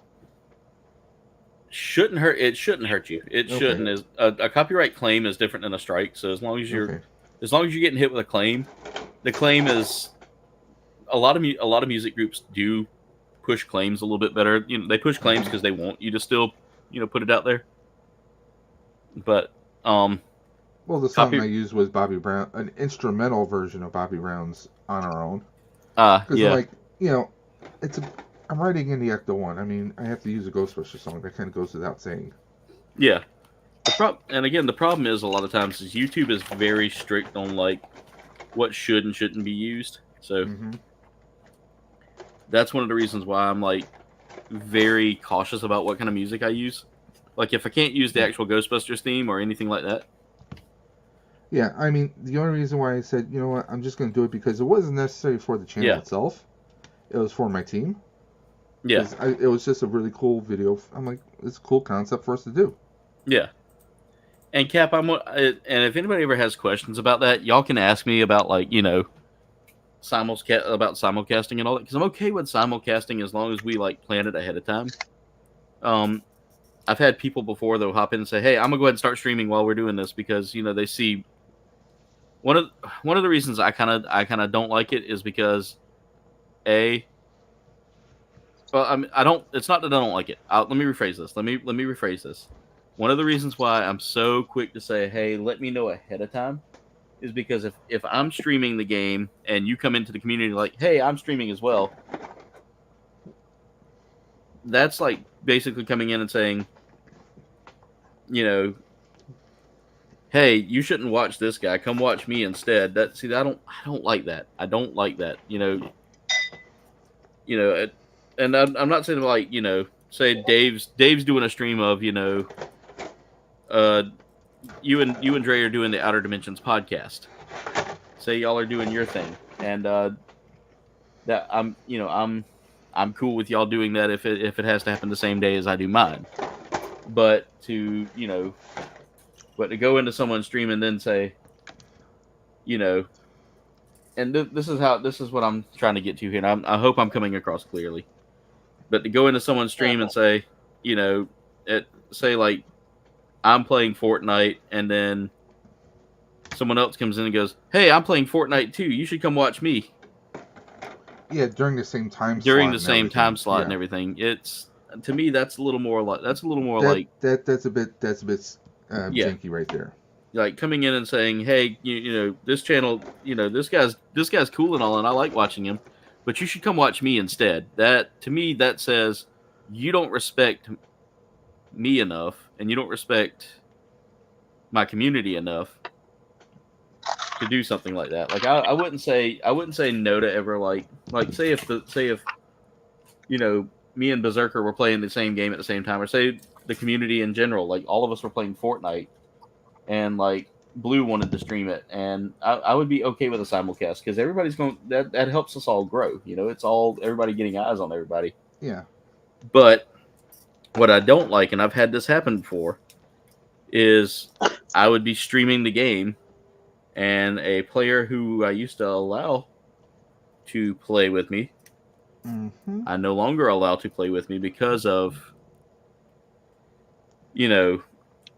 this reason, would come in and, starts, and wouldn't even tell me he was streaming, and all of a sudden I'd hear him start talking, and next thing I know, he's streaming, and, you would hear him say things like, "Everybody that's watching this, make sure you come over to my channel and like, while you're watching it on this person's stream as well." seeing it from everybody's perspective, you know, I love watching videos where we get to see the other player's perspective. But a live stream, that's like, you know, I could see now. I would think it would be fair if, like, say, okay, let's say you and I, okay, I'm on your stream, but I'm recording. Yeah. If I'm recording and I'm going to take certain sections of my perspective play, and then I do a separate voiceover afterwards.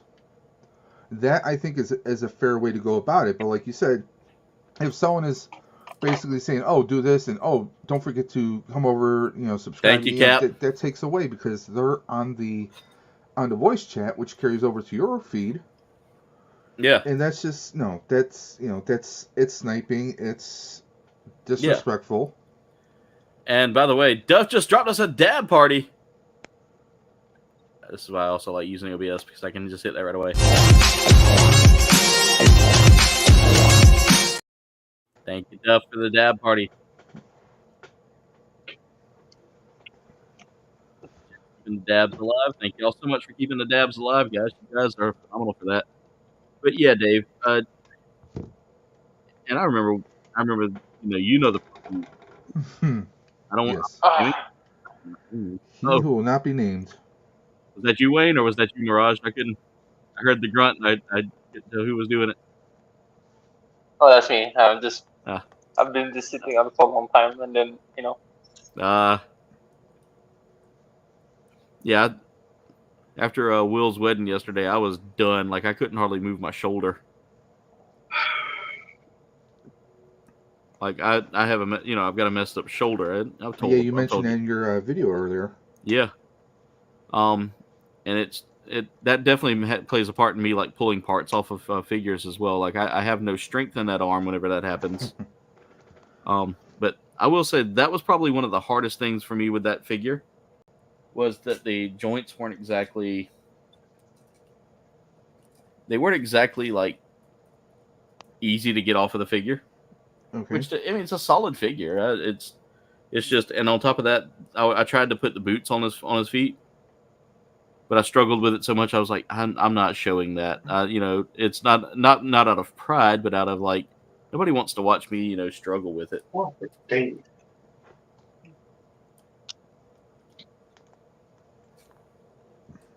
You know, and I mentioned this in your comment that you sent me, Dave. I actually had those files in the trash can on my computer, and I was going to delete the video, and I was like, I don't know. Maybe I should go forward with it. Maybe I should just do it, and I'll see. You know, I'll see what the perspective. You know, I'll see what the. I'll see how it goes. You know, I'll see if it takes. You know, if it takes a little flight, or if it. Some of my videos, I'm like, sometimes I will do things step by step, or some of the videos, like, I know that some of the stuff I'm covering is stuff that other people have covered 100 times over. Yeah. But I'm just giving it my perspective. Like, if I'm doing this step by step, this is just how I am. I had someone, because I did a review of the bookcases I have behind me. You know, the $35, you know, Target ones. Yeah. Person commented, and I quote, because they thought that I was going to go over how to build the bookcase step by step by step by step. Yeah. I'm not going to do that. Because, I mean, the instructions are pretty self-explanatory, which I say in the video. Yeah. Person said, if you do a video like this in the future, please talk to us like we are 5-year-olds. I'm like, if you're looking for a step-by-step video, this is just a review. This is my opinions, my thoughts on the bookcase, and I thought it was a good bargain, so that's another reason why I did the video to begin with. But this is something I did months ago. I mean, you're always going to have some criticisms. Like, I had someone ask me about my Samsung monitor, which I've had for about 5 years. Yeah.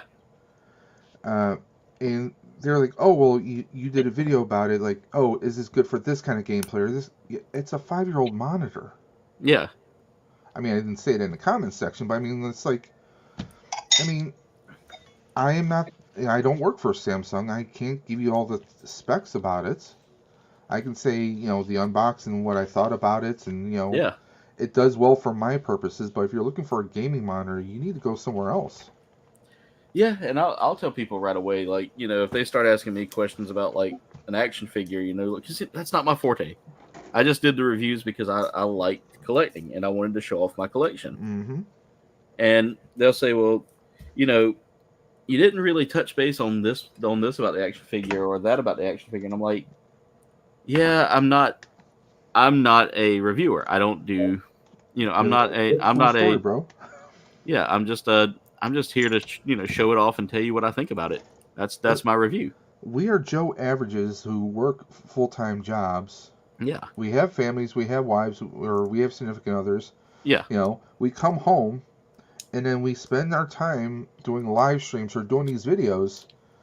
And, I mean, are you expecting, like, what, Shartimus Prime? Or are you expecting, like Pixel Dan? Those guys, they don't work. They, that's their 9-to-5 gig is doing the content. Yeah. Maybe they have large houses that they can devote one room to being a studio, one room to being collection room. Not all of us can do that. Yeah. And some of us live in this clutter. Yeah, I mean, I have stuff on the floor. I mean, I have stacks. I mean, yeah. I mean, my studio itself, like, I don't do a room tour because it's literally a storage room. I mean, I'm literally in, like, one of our storage rooms. Hey, I've shown you I have a stack of totes on the other side of where my monitors are. I mean, it's a cluttered mess right now because I just don't have anywhere to put anything. I need to start hanging up some things. Like I've got a Rock Band guitar that's actually shaped like a BC Rich Warlock. That nice. Yeah. I actually have two BC Rich Warlock guitars. Like that was my first official, like, real deal expensive guitar that I had ever bought for myself. I love the BC Rich. I love BC Rich family guitars, but I don't play anymore. After my dad passed away, I just kind of like I had to stop. I get that. I mean, it's emotionally, I'm just not ready to get back into it. But I mean, yeah, there are days I'll look at them and I'm go, I need to pick those up again.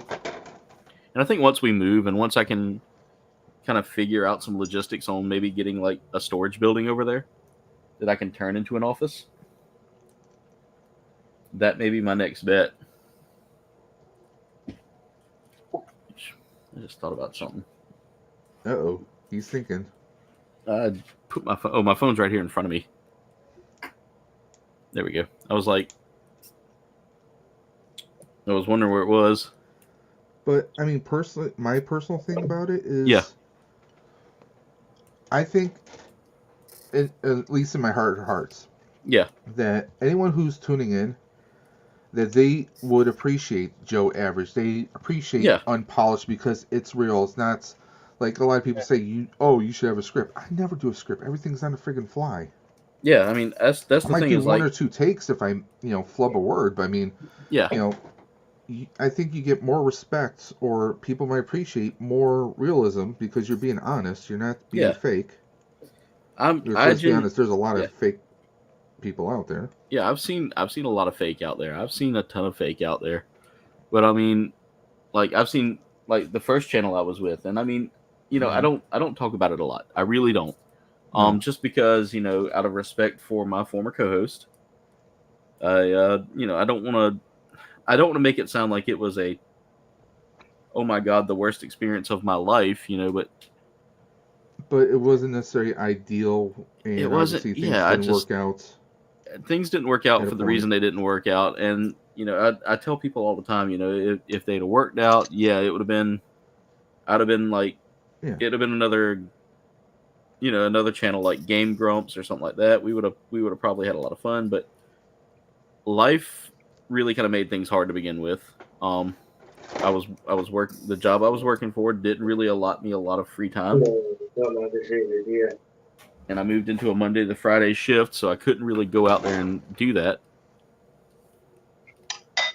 And, two, we had so much creative difference when it came down to things, and I just got burnt out.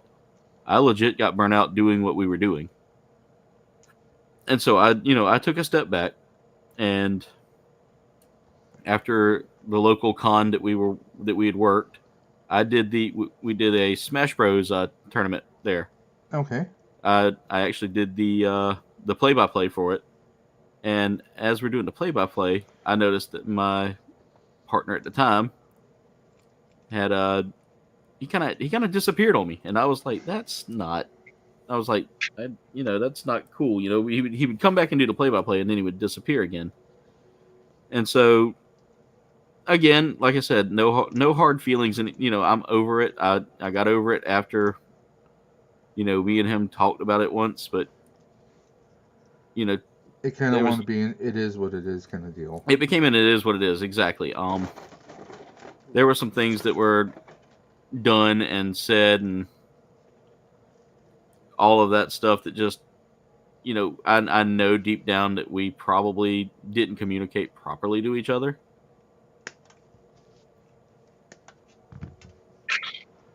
Okay, let me see something. And I mean, from my perspective, yeah. I mean, I didn't know anything of, your situation or anything. Yeah.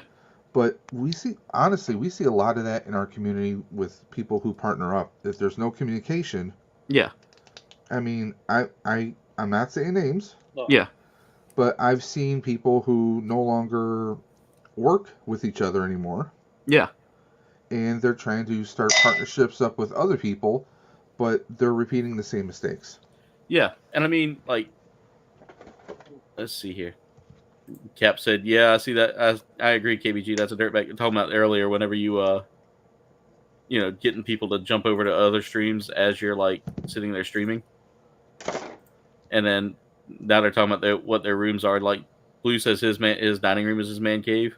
Yeah.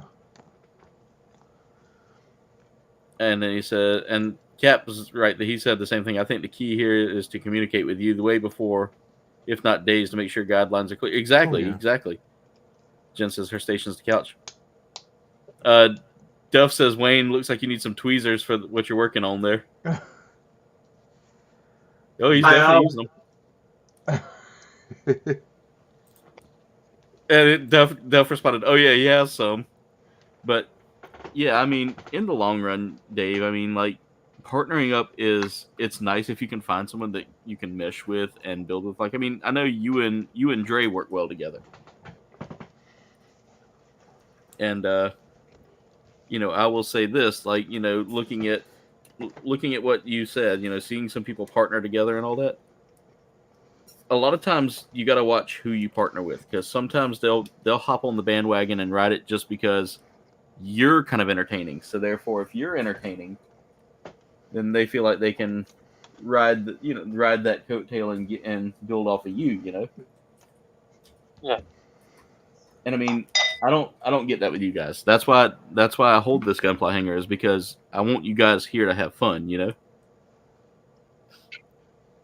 And it's like I tell people all the time. One of the reasons I quit with a lot of link sharing in my chat is because people pop in just for the link share, yeah, and that hurt my feelings, man. I mean, that and I know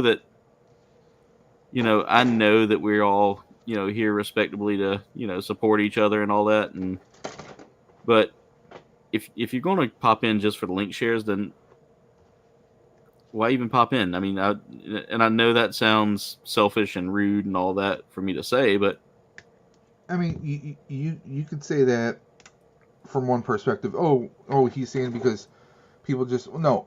I mean, it's one thing if you're like, it's like if your neighbor's having a party. Yeah. Your wife talked to his wife and like already kind of like volunteered you guys to show up, and like, well, the first thing you're gonna say is, well, how long do we have to stay there? Especially if you don't get along with that person, Yeah. And Cap, the kit that I'm working on today is the RX-78-2 Gundam. This is the Origin Edition Gundam, but it's done in the way they actually have added some extra stuff to make it kind of fit with this with a movie that had come out not too long ago called Cucuruz Doan. Thank you, Mirage. Cucuruz Doan's Island. Mirage has got that pronunciation down pat, and I'm struggling with it for some odd reason. But it's yeah. Go ahead. Because the movie has Cucuruz. Yeah. Sounds like future. And to cheer, basically this means fight melee. Okay. But yeah, it was a movie loosely based on an episode of Gundam that never saw much of the light of day because it was slapped together so poorly that Tomino himself, the creator of Gundam, was like, yeah, this is disgusting. We're not airing this. We're not doing this. And so there was evidence that it existed, but the evidence was buried. And so later on down the road, we start getting the series. We start getting some glimpses of it, and like I think there was a comic that was made for it. Yeah, there's an origin story for it. Yeah. Gundam Origin. Yeah. And so finally they produced a movie for it, and I've heard the movie's really good. I haven't seen it yet though. I'll watch it. Yeah, it's pretty good. Yeah. Hey, Babyface, what's up? How's it going? Hope you're doing well tonight.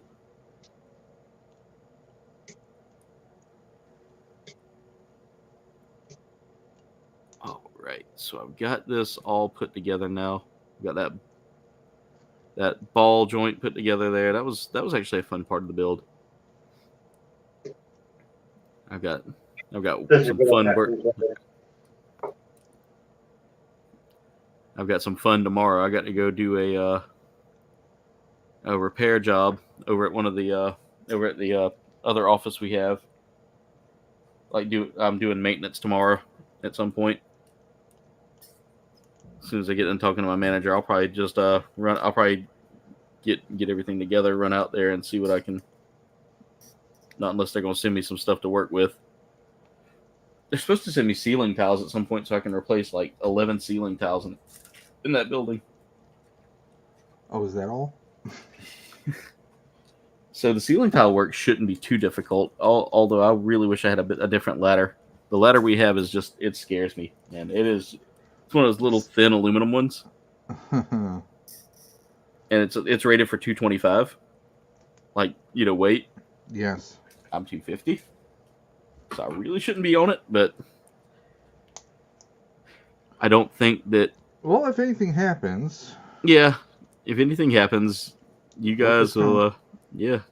Oof, I don't even want to think about that. Anything happens, workers' comp, and then Aaron can do Gundam Hangar 24/7. Yeah, I got to be very careful about that. I know at when I worked security, there was a guy that worked for our original security group who applied for that and got approved for it, and he was doing light duty at his other. He had a second job, and he was doing light duty at the other job, so nothing serious, nothing significant. And the hospital found out about it, and yeah, they nixed him. I hate myself sometimes. What'd you do, Dave?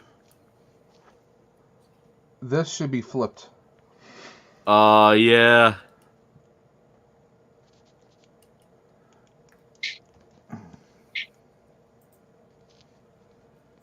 Might be away from chilling at Joe's parents for a few days. Tell Carnage we say hello.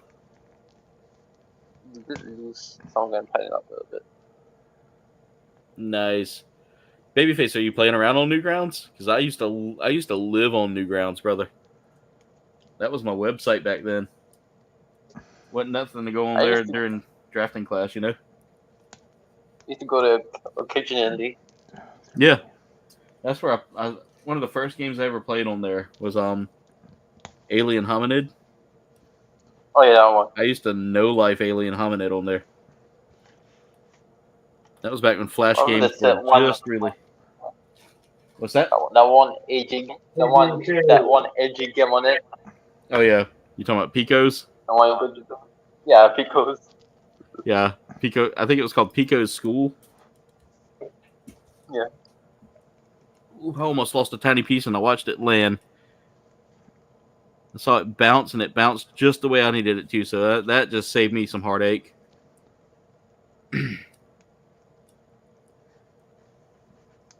Yeah, I used to spend a lot of time on Newgrounds because that was, like I said, it was always a fun website to go to watch like everything kind of, to go watch cartoons and play games and. What's it called? Newgrounds? Newgrounds. It was all Flash games. Okay. Yeah, so Babyface, Newgrounds is like this website that has nothing but old Flash games and movies and shows.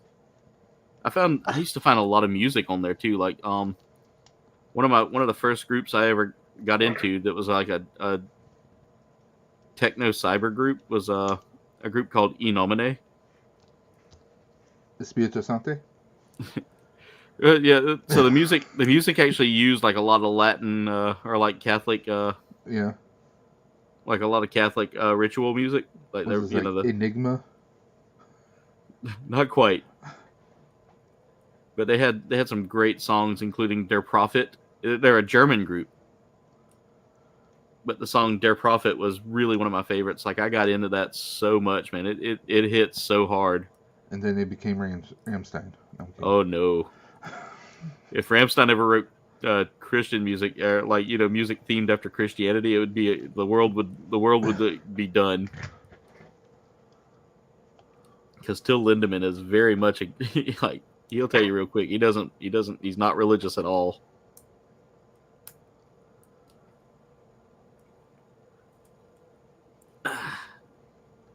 Gotta get this all put together here. I already feel like there's something wrong with that. But I love me some Rammstein, man. That is my group. Fun.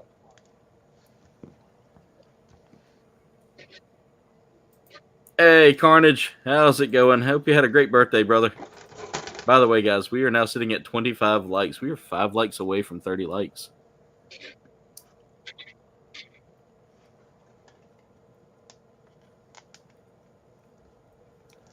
That leg seam is not going together, and I'm kind of concerned that I may have something. Oh, I got it. I just had to put the squeeze on my leg issue. I actually kind of like how this is going together compared to some mechanics. Yeah. I'll tell you, some of these kits are really good. I want to get speaking of mechanics, Dave, I want to get a full mechanic set one day.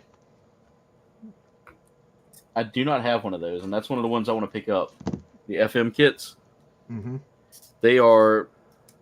Some of the kits I was looking at the Gundam base looked like they were just, like, the mechanics of them all were just, they looked insane. I know the metal build ones are like that, too. Okay, I need to tilt the knee. There, like that. And then slide this into place. And then push the knee back down, and boom. Boom power? Dang old dang, I'll tell you what now, Dave. Who? Moment of silence. Isn't he the one that died, or was it Dale? Dale. I think Boomhauer's still with us right now. Alright, so we can go ahead and push this on there. We got a leg done. Like, I've almost got this kit, like, done. Cut out this. And then 1 and 1. I gotta put stickers on I mean, it looks freaky that they have this on the back of the leg. Oh, that jet, that kind of... Because, like, this is the front of the leg, but they have this on the back. Oh, like that back plate? Yeah.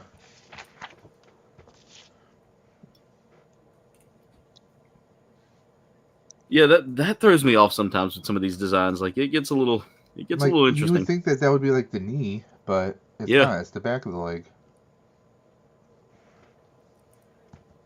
So y'all know the premiere videos you can go through and pick out for like YouTube, like when you're doing a premiere. Not familiar with that. Okay, so like when you set up a premiere, you can choose like your timer to count down your premiere. The sci-fi Yeah. one is Yes. literally a mobile suit. Oh, that one, yes. Yeah. Yeah. It's literally a mobile suit getting powered up. Like it has everything kind of winding up and going together and all that. And the more I watch it, the more I'm like, the first time I watched it, I was like, this is very cool sci-fi, you know, and I saw the machines and I never paid attention to it. So the second one comes around, the second time I watched it, I was like, you know, it'd be cool if this was kind of Gundam themed. And then I started watching it more. I was like, wait a minute. Seeing some markings here, and all of a sudden it zooms in on the face of the suit as it's closing. I mean, I like that right there.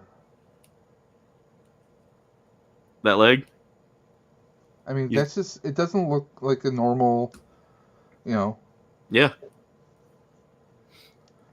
It doesn't have that Gundam feel, you know? No. Oh, and by the way, one of the Ramblin' Nerd from Nerd Affiliated, him, Archer, and some other buddies of theirs, they went to New York City Comic Con. They were there Friday. Yeah. One of the things he used to weather his pack and do some additional detailing work. Yeah. Gundam markers. Yeah. They are. So after he posted it, I started seeing more and more people in the Ghostbuster community. Yeah.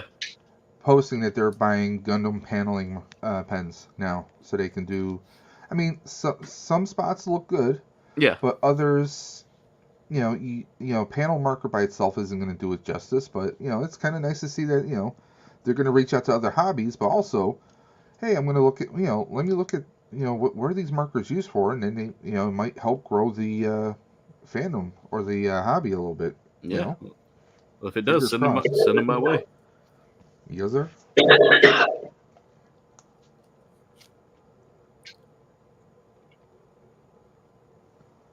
I kind of like the fact though that like watching as the community has come around and as we've grown, like I love the fact that that I've gotten a lot of responses about Gundam stuff. Like people will come to me all the time, hey KBG, what kit should I get to start off with? Or hey, KBG, what kit is that? What kit would you recommend I build? All of them. And I tell people all the time, I tell them build. I said find something you think looks cool. Look at, and then if you have questions about it, if you have questions, you can always hit me up, and I'll tell you whether or not that might be good for a first build. Because I remember Salacious when he got into it.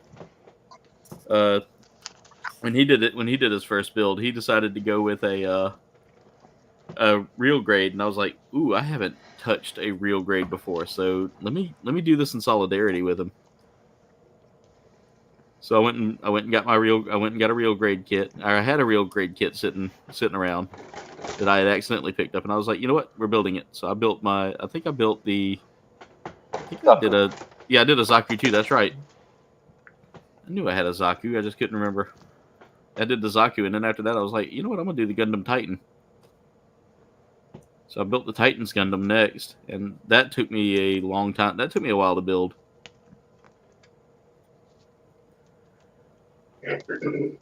But I remember going from doing like just videos of reviews of Gunpla kits to actually, seeing y'all want to see me do the builds. And well, we really haven't been getting many Gundam kits out here. Yeah. So I think the next Gundam Hangar I hang out with you, I'll probably be building something different. Yeah, that'll be cool. Like I said, I have a few Star Trek kits.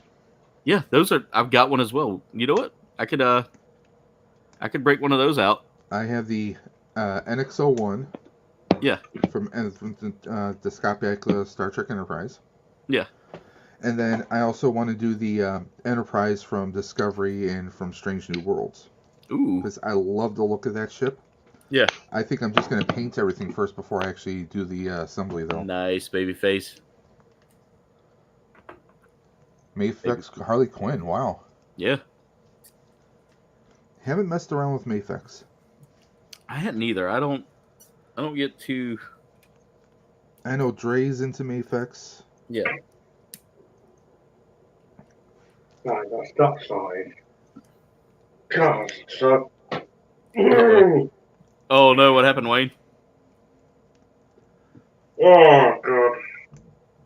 That doesn't sound good. Yeah, it's not good. I had a P player somewhere. I don't know where it's gone. Oh But no. Oh, I had to, let's say, I know it went this direction, but I don't know where it's gone. I had that happen with a part earlier. Not earlier, but like in a previous build, I had a tiny part that bounced. I think it was like one of my first live stream builds I did, where I did the Death Scythe Hell from Endless Waltz, the MG. And I know my Slave 1 that I built did that as well.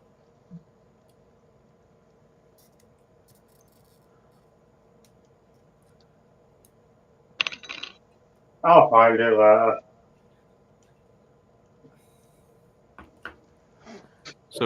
So Mirage, remember that kit you built the last time we did Gunpla Hangar? What was that? The one that looks very, very mechy. Oh, that looks cool, Wayne. nice. That looks The really kit? cool.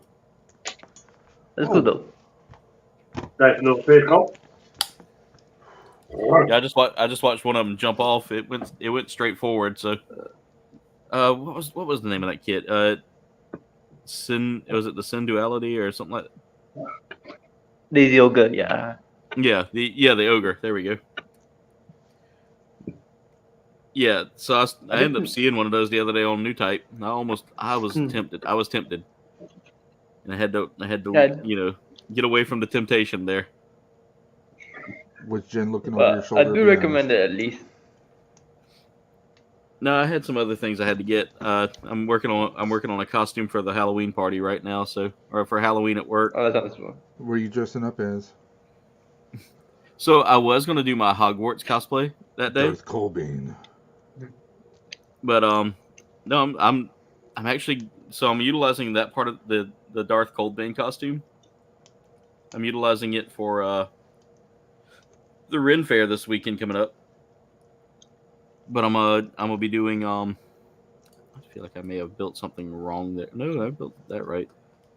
Oh, okay. But I'm working on I'm actually gonna utilize some parts from that for my Renfest costume.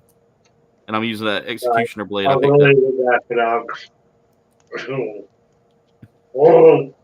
Oh no. I feel like something's not right on that. That is the progress I made so far.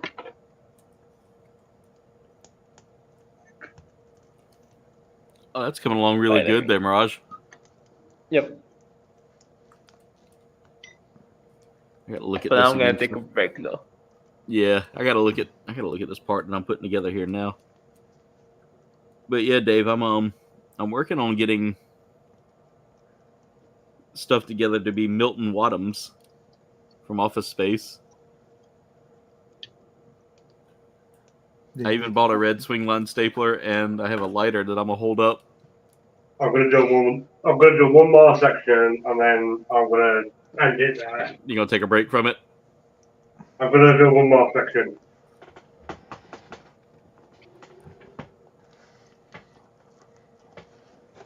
I'm glad I took this apart because I totally forgot to put the knee plate in place. All right, so it needs to be like this, and then this piece needs to be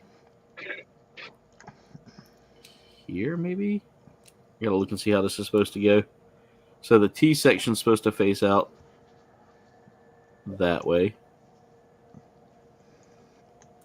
And then let's get this in place next. I feel like that might guide me a little better.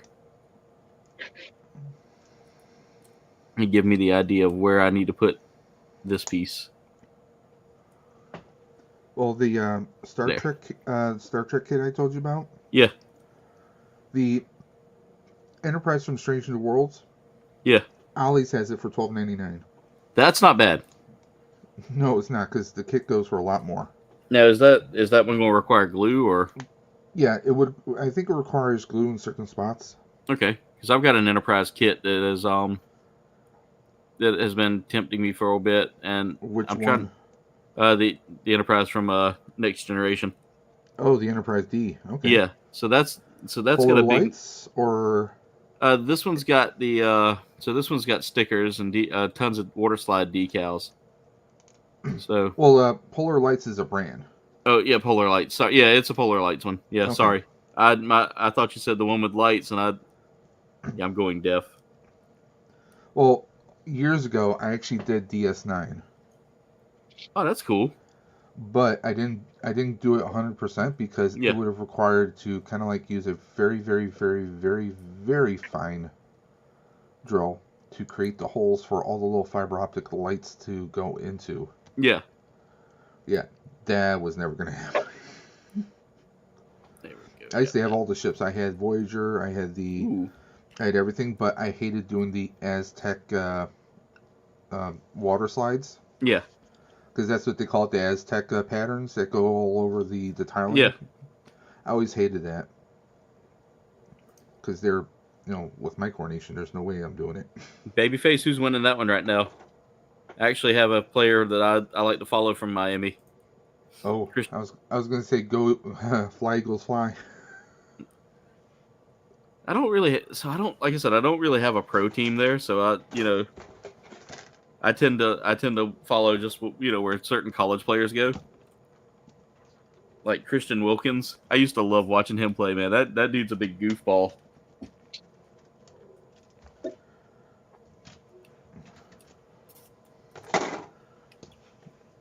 I know I'm jinxing myself, but fingers crossed I have not dropped a piece yet tonight. I've had a few ricochet on my desk, but... No, I've dropped one tonight. I've dropped one. The old Christian Wilkins, man. That dude used to make me laugh so much. Like during his college career, he played for of course he played for Clemson, But one of the funny things was like Eagles winning 10-17. Nice. But one of the funny things was like he wanted to have that that I don't know if you remember William the Refrigerator Perry. Yes. So William Perry used to also double as a running back for goal line plays. In his I don't know if he did it much in the pro career, but I know in the college career, like in knowing everything about, like I said, because I had family that went to Clemson, so they always talked football, and I always heard like William Perry and all those names. The Fridge. William the Fridge, yep. He earned his nickname at Clemson because of that. He said because he could put groceries away like a fridge. He was pretty big, too. Oh, yeah. I've actually ridden by his house a bunch of times. Oh, is he still kicking? I think he's still kicking. He's in bad shape, though. Well, a lot of players from that era are, I mean... Yeah. But, This one the kids have built last time. Okay, I can't really see. Yeah.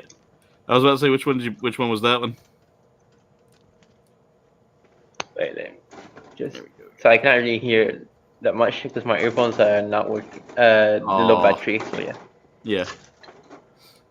I thought maybe the monkeys Here's had your earbuds or something. Aerial rebuild. I want to get that kit. The aerial rebuild. Nice. It's pretty good. I would say even better than the base aerial when it comes to kit wise. That's a beautiful kit too. Like I love that color pattern on it. Yeah, and then you can even make the rifle like into that beam cannon pose thing. Oh yes. I haven't gotten that far in the series yet where they introduced the rebuild. I don't think. That's a really good kit though. I haven't watched that series yet at all, actually. Dave, I think you would like it. It's a very well. Where can it be watched though? Crunchyroll, and I have a site if you want me to send it to you. Yeah, if you could, appreciate that. This rifle is from another kid. Nice. Which one is that one again? Is that the Bardig? Jimmy Bardig? This is from the old Gundams. Oh. Zowart, that's right. No. Yeah, but this kind of looks like something out from AC, don't you think? Because it's in designer. Okay. Yeah, because I was trying. Looking at that, I get kind of like, what if Megatron was in Gundam? Because he's kind of like big and bulky, especially in the back. A bit of progress that made this now. I was looking at some of the Armored Core kits the other day because I've been, Oh, they have kits out for them? Yeah, they have some kits based on like the series as a whole.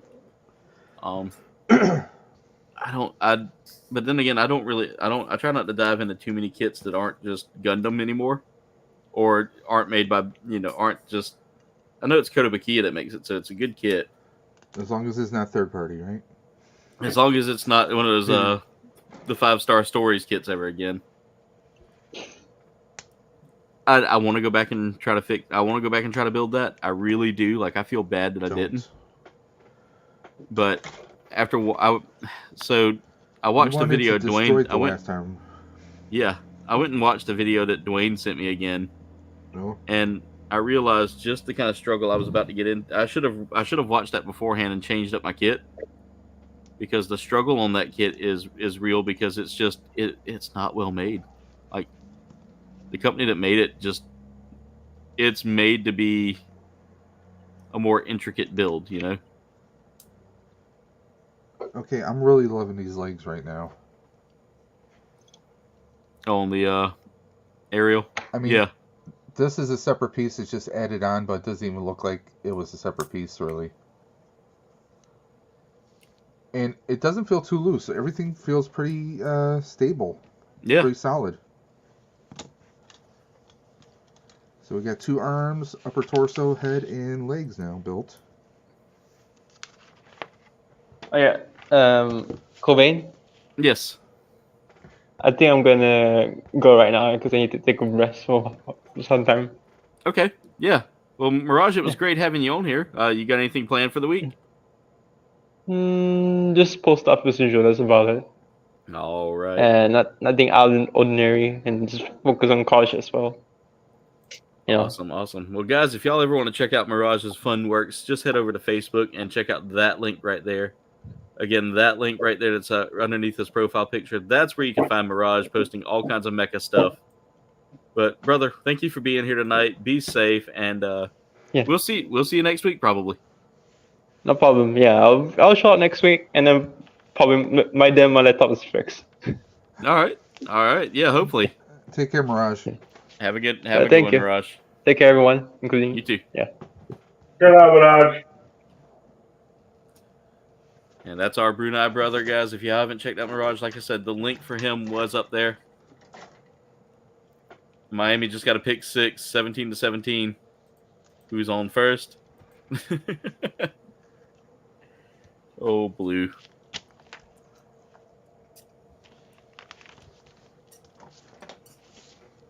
I'm going to jump him as well, Adam. You getting ready to head out? Yeah. All right, Wayne. Let's see. I got to pull up your. I think I still got your channel link in the banners here. Let me make sure. Yep, still on Tau Arts Gamers, right? Yeah, Tau Arts Gamers. All right, there's Wayne. There's Wayne over at Tau Arts Gamers, guys. If y'all hadn't already checked him out. Oh, there. Let's get him back out. Let's get him back in here. There we go. But guys, definitely go check out Wayne. He has a lot of interesting videos out there to check out, guys, and give him some love. Tell him that we sent you. Wayne, what have you got planned for the week? Well, apart from doing the town hall, also working. Okay. So, again, guys, make sure y'all go check him out. Show some love to Wayne. Give him some support, guys. He is a great content creator and a great friend of the channel. Wayne, thank you for being here tonight, brother, and get you some rest, man. All right. Thank you very much, Adam. You take care now. Take care. Bye, everyone. Later, Take Wayne. care, man.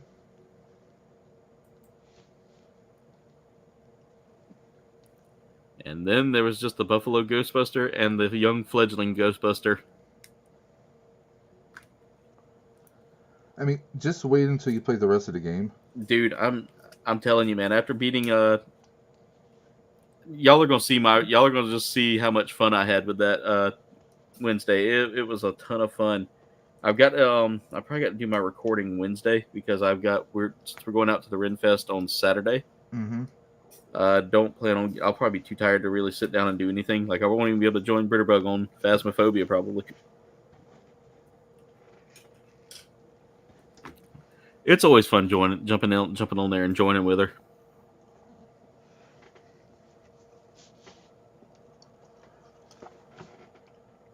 I was about to say, Dave, if you ever had the chance to get it, man, it's a fun game. And trust me, I won't drop a tree on you like I did on Valheim. Are you sure? I'm positive. I'm too busy trying to like solve what kind of ghost it is. Me and Berserker still talk about that. Well, I told my buddy. Yeah. I was like, because he actually does ghost hunting. Yeah. In his spare time. I was like, my friends play this game called Phasmophobia. You should actually check it out. And I told him, I said, and if you do, I want you to tell me just how close to it is it. Noah does some ghost hunting as well, and he said it's fairly close. He said there's a little bit of liberty there with the creativity of it. But he said as far as it goes, it feels a little realistic, you know. All right. I've been sitting here working on this part and I haven't even I've basically just been following the same example for the leg. Yeah. Hoping I haven't messed anything up, but let's see, I need the C4 and C3 parts again. Because it's literally the same thing on both legs. Nothing really changes other than the direction of certain things.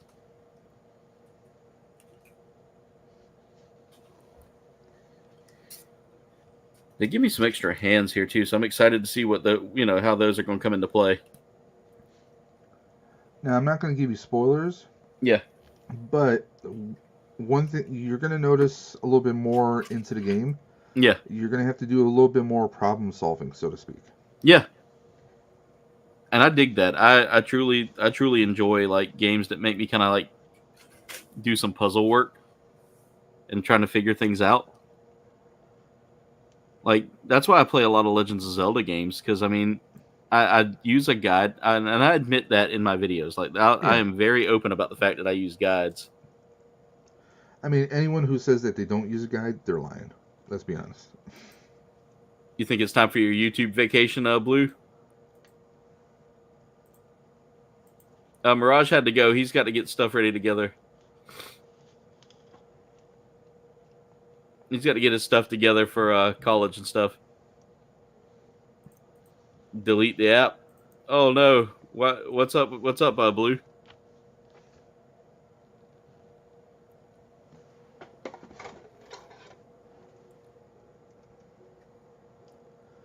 I'll tell you right now. I usually put on YouTube throughout the week just to kind of help me get through my work week. Like I'll sit there and listen to it as I work. And it seems to help me get my job done a lot quicker, you know. Well, it's another variation of a podcast, really. Yeah. Or at least that's what I get from it. My manager was joking with me. He was like, "You can't just sit there and watch YouTube all day." I was like, "Yeah, I don't do that. I totally don't do that. I work." He laughed. He goes, "I'm joking, bud." He said, "We see your work." And that's the one thing, dude. Is like having managers and having a manager and a director that see my work and see me stepping in and handling things without like needing to call them all the time anymore. Like when I first got started, I didn't know the ropes of. I didn't know how they handled everything. So I wanted to see what I needed to do versus what was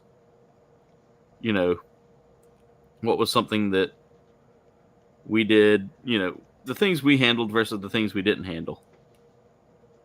And now that I know more, like I know that we don't order the ink. Instead, the ink is ordered through like our An app or something? Well, it's ordered through our. We have like a printer management group, Okay. and they do all of the like special orders and things like that for ink. So, well, Blue, I can tell you right now, I've been through that feeling before, and I mean, if you need to, you know, if it's a reason to step away and you need to do it to, you know, kind of keep yourself focused on things. Understandable, brother. Understandable. Just know that we're always here if you ever do decide to, you know, come back in and say, I like sharks. Or offer us some people just or need offer some a Papa little Squatch break pizza. Or yeah. Need to refocus. I'll tell you right now, I've taken time off from this. And I've thought about it recently about doing it again, you know, taking some time off, but to be honest, I mean, I think about it all the time. Yeah, and I'll be brutally honest, Dave. I think the only reason I haven't done it again since then is since the last time I did was I genuinely find this to be therapeutic for me now. You know, you remember how I was about like the subs and all that, and just not getting them. I've come to terms with the fact that I'm not going to grow as quick as everybody. You know, I see other channels around me getting up to 1,500, and it frustrates me because I feel like I'm doing everything that I need to do. But at the same time, it's like I, you know, Jen said it, and everybody else has told me, it'll happen. Things will happen when they come along. You know, we don't all grow at the same rate.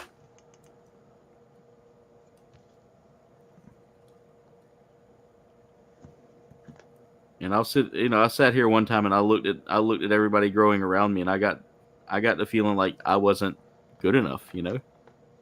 And I had to stop thinking like that. I had to make myself kind of realize that it's not that. I still think that way. Yeah. And I'm a Pollock, by the way. Apparently, the foil stickers that look like they're all foil. Yeah. Yeah, there's colors on the inside. I did not know that, so I already surpassed that part, so I guess I'll be skipping that. Oh yeah, so that's for the inside of the leg. I was score. supposed to put it in there. Yeah, that's for that permit score. So you can have that if you want it in permanent permit. That's okay. Maybe I'll remember for the next time. Yeah, and you can always like swap out the chest for that, and you can throw that on there later. Well, I have the chest like that. Yeah, but I didn't know because that was already on the plastic like that. Yeah. These, I didn't know that the actual pattern was on the inside. By the way, I'm almost done with this. I just got some decal work after I get done with the rifles and the guns and the shield. Yeah, so by the time I get done with all that, the stream should be... Yeah, finito. I just have his backpack and weapons to do now. Yeah, I'm doing the weapons now. So, yeah. Yeah, I got the suit done. So, I mean, that's a nice little Gundam there, guys. That's a nice grandpa build. And for those of you that are unaware, when we say grandpa, we're literally talking about the RX-78-2. That's the nickname that the community has given it, the Gunpla community. My quality. What? Because it is, yeah, because it's the first suit in the mix. Without RX-78, there would not be a, you know, Gundam for every occasion. You know, we wouldn't have like the death scythes and the other suits that we had out there. My lawn.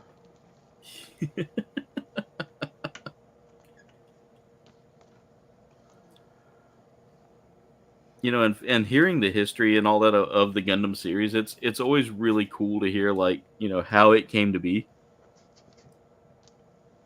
Like, it was all because of action figures. Bandai was wanting to get more toys out there, so they designed they asked to have a series designed that would kind of give them that, you know, ultimate action figure, you know, ultimate merchandise thing, because, you know, they had several different kids shows out there at the time that were really going hand over foot and making like, and you know, getting figures out there for their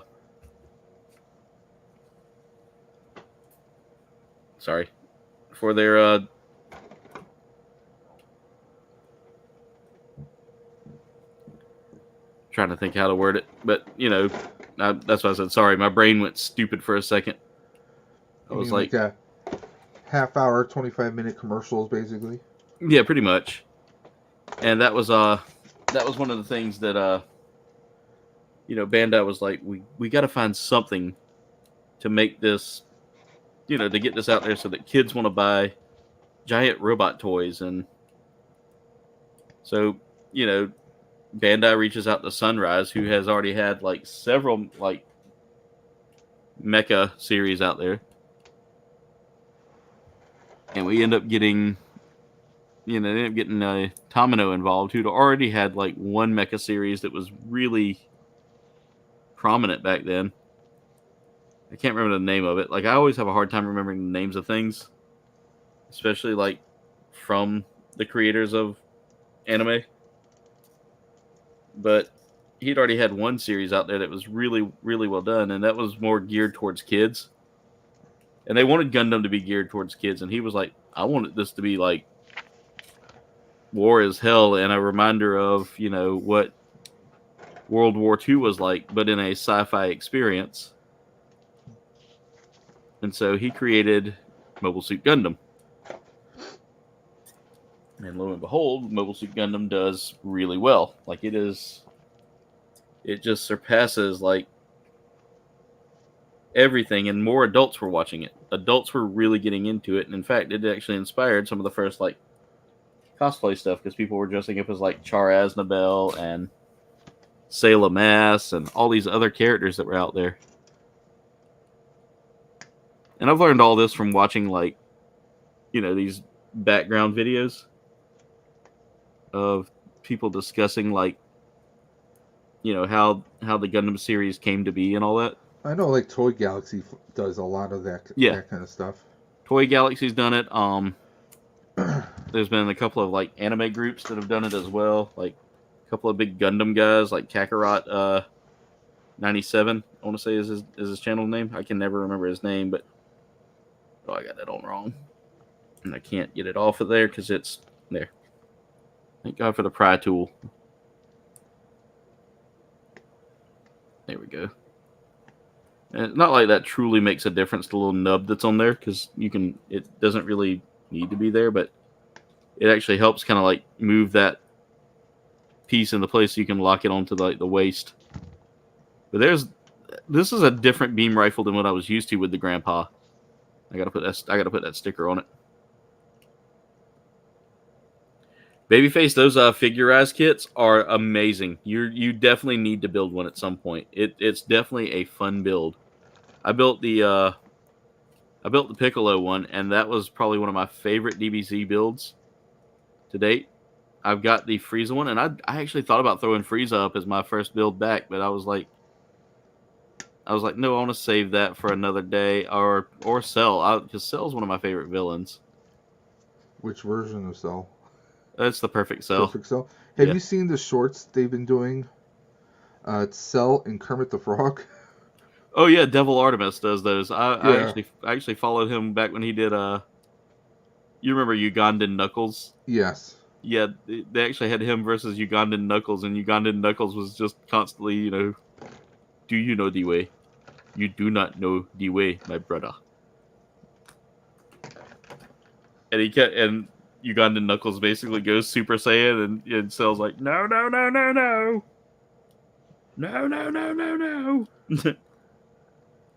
Okay, I gotta cut out. I gotta get the C runner here. C right there. I gotta cut out a hand here. So I need C12 and C16, or for the left hand, C31 and C30. Being left-handed myself. I know one of my favorite YouTubers is left-handed. A man by the name of Dan Advidan. AKA Danny Sexbang of Ninja Sex Party and the Game Grumps.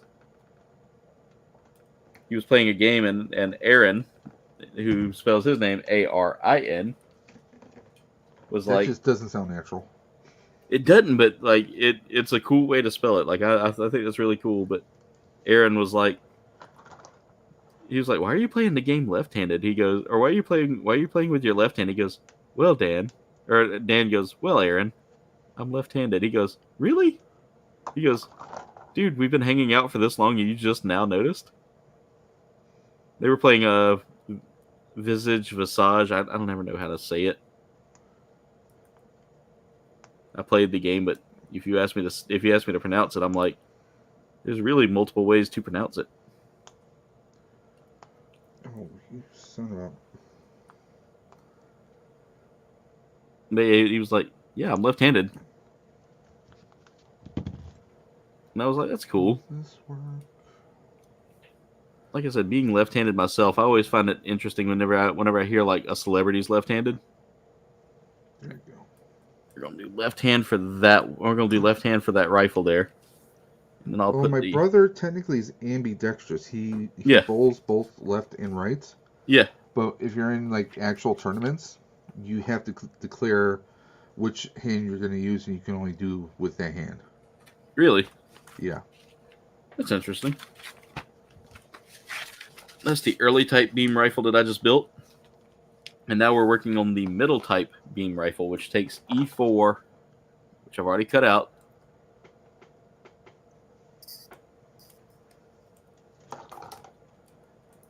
And E5, E6, and E7. I think it's really cool that they have different typings for these rifles. Like we get the early type beam rifle. It just makes sense, kind of. Yeah. We've got the early type beam rifle, which is this one right here that I just built. And you can see it looks more like, it doesn't look as like futuristic, or it looks more like boxy and like, it looks very military, in other words. It looks very prototypish. So like you see how it's just designed very like square and not rounded like the traditional beam rifle that we see in like Mobile Suit Gundam.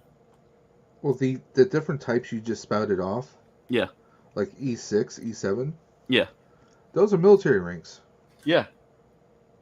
It's kind of ironic that they used that as, you know, a runner marking. But now we are building the middle type beam rifle, which is a whole different build compared to like, well, the last parts on the runner are literally the shield parts. We do have some bonus pieces here that I think are going to be utilized for something, I believe. I don't know. That's probably for that rocket launcher that we have, the bazooka.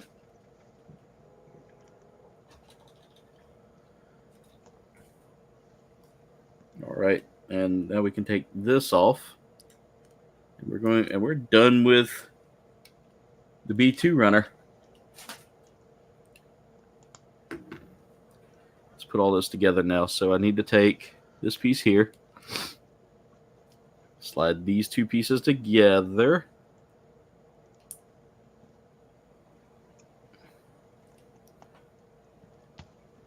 How long have you been at that job for now? Is it a year yet, or?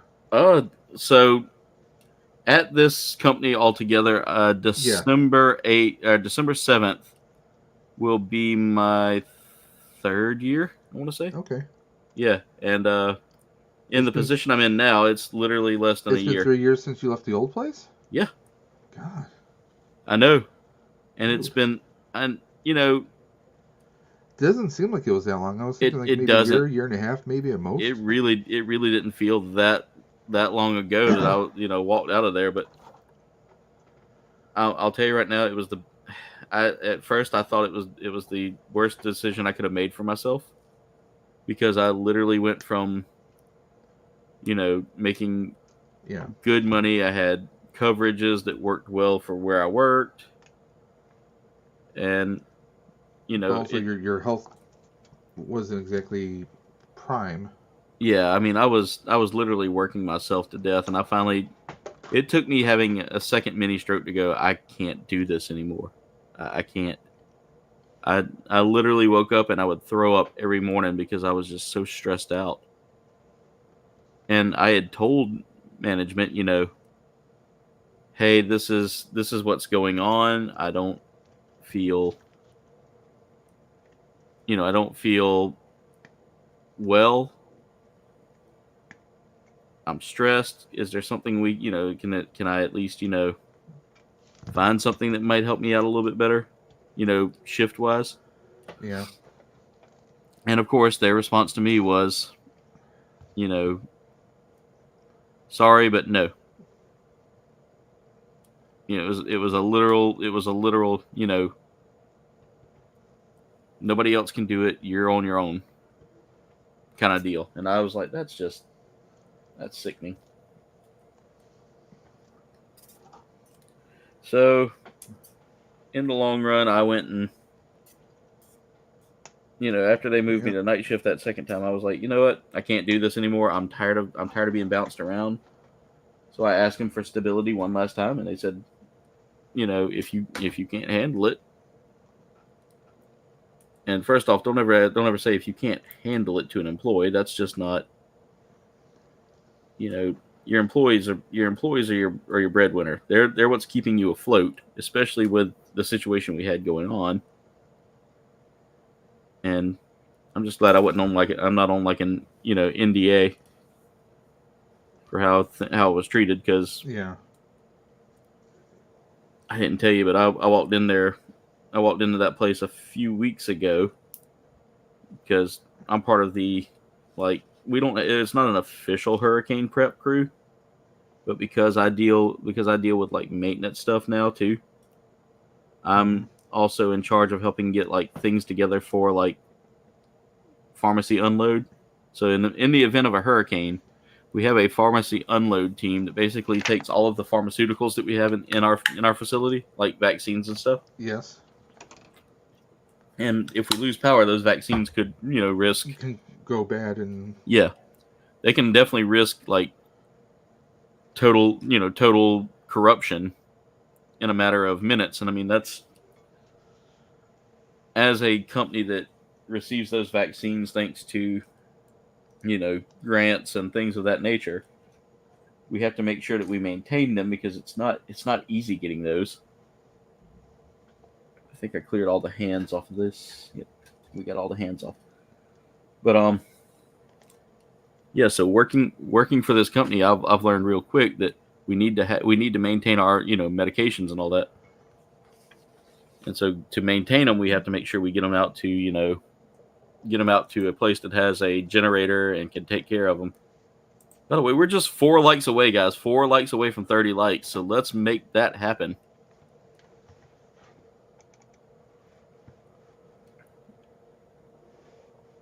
All right, so I'm building the hyper bazooka now. I'm hoping my computer doesn't try to like poop the bed here soon, because I just heard the audio kind of flip out for a second.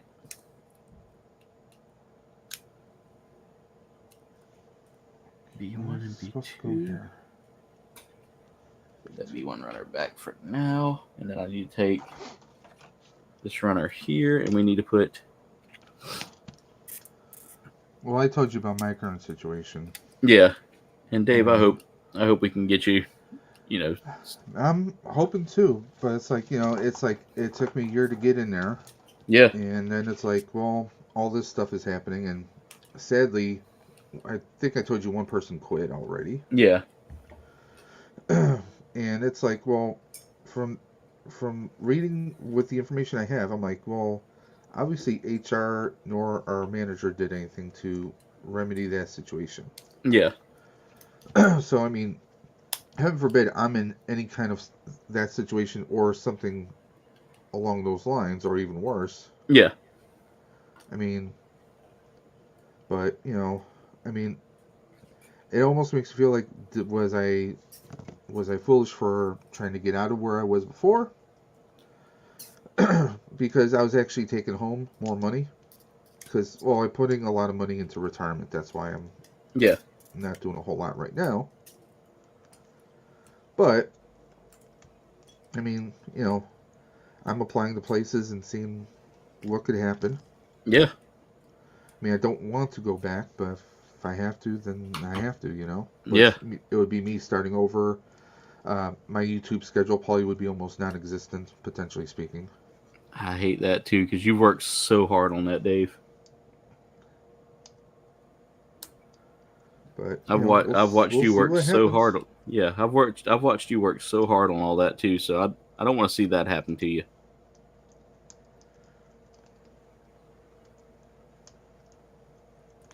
Okay. All right, so what the frack is going on here? It needs to go in there. This needs to go. Well, that goes on later. So this goes Trying together. To put these pieces together, I feel like I do not know the way.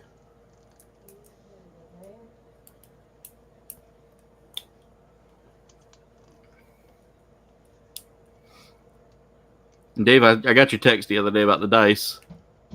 Okay. Yeah, I got it, I think it was yesterday. Yeah. I figured you'd like those. Oh, yeah. I mean, they look great. Aaron, just to show you guys out there, Aaron got me some dice because we're going to be doing a little D&D, him, me, Dre, and a few others. Yeah. I know I haven't talked much in that group. I'm just... I haven't either. I haven't really been vocal because, one, I'm just like... I mean, it's a busy time of year for me. Yeah. And with work, I've been, like, coming home, doing job searches, trying to find stuff that's out there. Yeah. And been focused on that. I haven't put out a video in, like... I mean, I did that little 3-minute video of me in the Ecto-1, but that's about it. Yeah. I was trying to edit my New York City stuff. I have all these figures behind me. Yeah. Pile of shame right there. I have to go through some of that. Some of that, I might not do videos and all that. I might just open up stuff. So, just trying to, focus on other things. And plus, doing the second channel with Dre, Outer Dimension, that takes up a lot of time. Yeah. So it's... And that's one thing I'll say, and I'm not trying to deter you from doing that, but yeah, that's one of the reasons why I don't jump into other channels. Like that's why I haven't started more, haven't jumped into like partnering up with anybody or anything like that because I don't have a lot of free time, and I want to get this going before I jump into something, Well, the reason why we have a second channel is it's me. I said, well, if we're gonna do a podcast, I don't want because my channel is chaos and insanity, literally. Yeah. I mean, with how the algorithm reacts to me, I did not want to hinder the podcast because of that. So I said, we'll just establish a new channel, and it's just going to have, just a podcast on it. Yeah. And I'm like, I know, I said I'm probably crazy saying that, but I think that's the best way for us to go with that approach. Yeah. But yeah, I get that. It is crazy. It's like, well, wait a minute, you're working on one channel. Like, well, and it's just us doing a podcast and the mental health streams, with just having some fun, just two guys talking. So yeah, and I mean, y'all are doing a great job, and I don't want it to sound like I was telling you, oh, you shouldn't. No, but it's like a lot of times you can have too much on your plate. Yeah, and as someone who did that at one point, like I was tackling so much at one time that I finally was just like, I got to take a step back. And that's why I started focusing more on gaming and less on like, toy reviews and because I was doing too much and freaking and worrying about like, oh, well, this video didn't do so well, but this one did well. And, it made me almost hate doing YouTube because I was going out and spending money on games, Gundams, figures, just so much stuff that I stopped enjoying it. And when I stop enjoying something and I start seeing it more like work, then that's when I get a little concerned. And I'm glad that I kind of took a step back and knocked out some of this stuff. And I know that deep down, you remember I had Katie on here with me, Will's sister. Mm-hmm. And I know deep down it probably upset her that I ended, I stopped doing some of those things. But I think in the long run it worked out better because I feel like the channel's direction now makes sense to me. You know, and I had to cut out some things, you know, but at least now I know that the channel's direction feels right, you know. Well, I've talked to a few people and I've said, you know, with YouTube, it's like TV. Yeah. There's different trends. Excuse me one moment. You're good. There's different trends of what people are watching. Yeah. There's different trends of what people are interested in. Yeah. And I mean, it's trying to find out what works for you is not going to work for everybody. Exactly. And I think a lot of people don't realize that. And hell, you know, everyone has different situations. Would I love to be the first person to get a certain video out if I can get a figure? Sure, I would love that. But guess what? Not happening. Yeah. I mean, I work the hours I work by the time I get home. And finances, I can't necessarily get stuff. Sure, if I pre-ordered everything, yeah, I would have it in my hands. Yeah. But I almost never pre-order. You know, there's that, and, you know, there's a lot of times I see other people, friends of ours, yeah, who, you know, they have this figure, and I'm like, oh, well, you know, they already did a video on it. You know, should I even do a video now? Yeah. You know, there are things like that, you know, they definitely play into it. You know, we can only do so much. You know, I've talked with Katie since then because, I mean, I know that was a big, like, you know, that was a big reason why she got kind of upset with me, was because I had kind of moved into doing what I'm doing now. Mm-hmm. And, you know, it was kind of frustrating for her because I stopped being like, hey, come over and let's film some videos, because it was like she stopped having fun with it. And in the long run, I mean, you know, it kind of put a wedge between me and her in our friendship. But, you know, I think we've kind of both sat down and talked, and I've been, you know, keeping in touch with her lately, and she wants to come back and do some stuff for the channel eventually. And I told her, I said, you know, I've got ideas for you here that might help you grow your own brand. And, you know, I told her, I said, if you need help figuring it out, let me know. I can guide you and give you the tools you need to succeed. Yeah, I mean, that's the one thing. I mean, I'm sure you and I can agree that, you know, there's room for everybody out there. Yeah. Yeah, that's the thing, is it's definitely, hey, thank you, Babyface. This has actually been what some people say. Yeah, I mean, I've had a lot of people kind of come out and say, you know, oh, well, you know, I don't feel like I could do YouTube because it's, you know, I don't do this, and this. And I'm like, YouTube is, I was like, you'll find a niche. You'll find a group that, I missed it. There's a fly buzzing around in here all night, and I was trying to pop him. And that's what I tell people. You'll find your niche. You'll find the group that matters to you and helps you build yourself. It's just, you can't be afraid to do that. You can't be afraid to, like, go out and just put yourself out there. I mean, what's the worst that can happen, you know? Yeah. By the way, I don't know who I am. I completed a kit in one stream. There you go. The KBG luck's starting to run off on you. But I love the blast effect on here, though. Oh, yes. That beam effect is really good. Now, I noticed they didn't give us additional hands. There's only one set of hands, and this doesn't exactly, you can't even put this on in his hand, though. Yeah. So I guess I just, you know, use the ports on here. And I like that they got ports on the side here, too, so I could basically just, I mean, if I really wanted to, I guess I could just put it, like, in his leg here. Yeah. Hey, Marcus, how's it going? By the way, how are we doing on likes? We are at 26 likes. Thank y'all so much. The view time's been good. I appreciate that. But yeah, Dave, I'm going to tell you right now, that kit you got there was one of my favorite builds when I did it. All right, so this goes like this. Let's put this on first.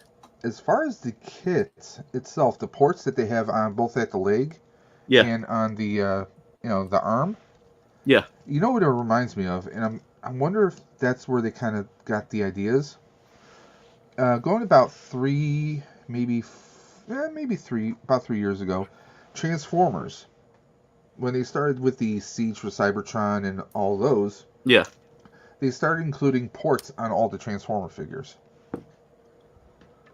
Like, here's a Starscream that I have here, and they have ports to add different weapons and pieces onto the figures. So I'm wondering if they adopted it from that. Just kind of curious about that. That is a very good question, Dave. I have good questions once in a while.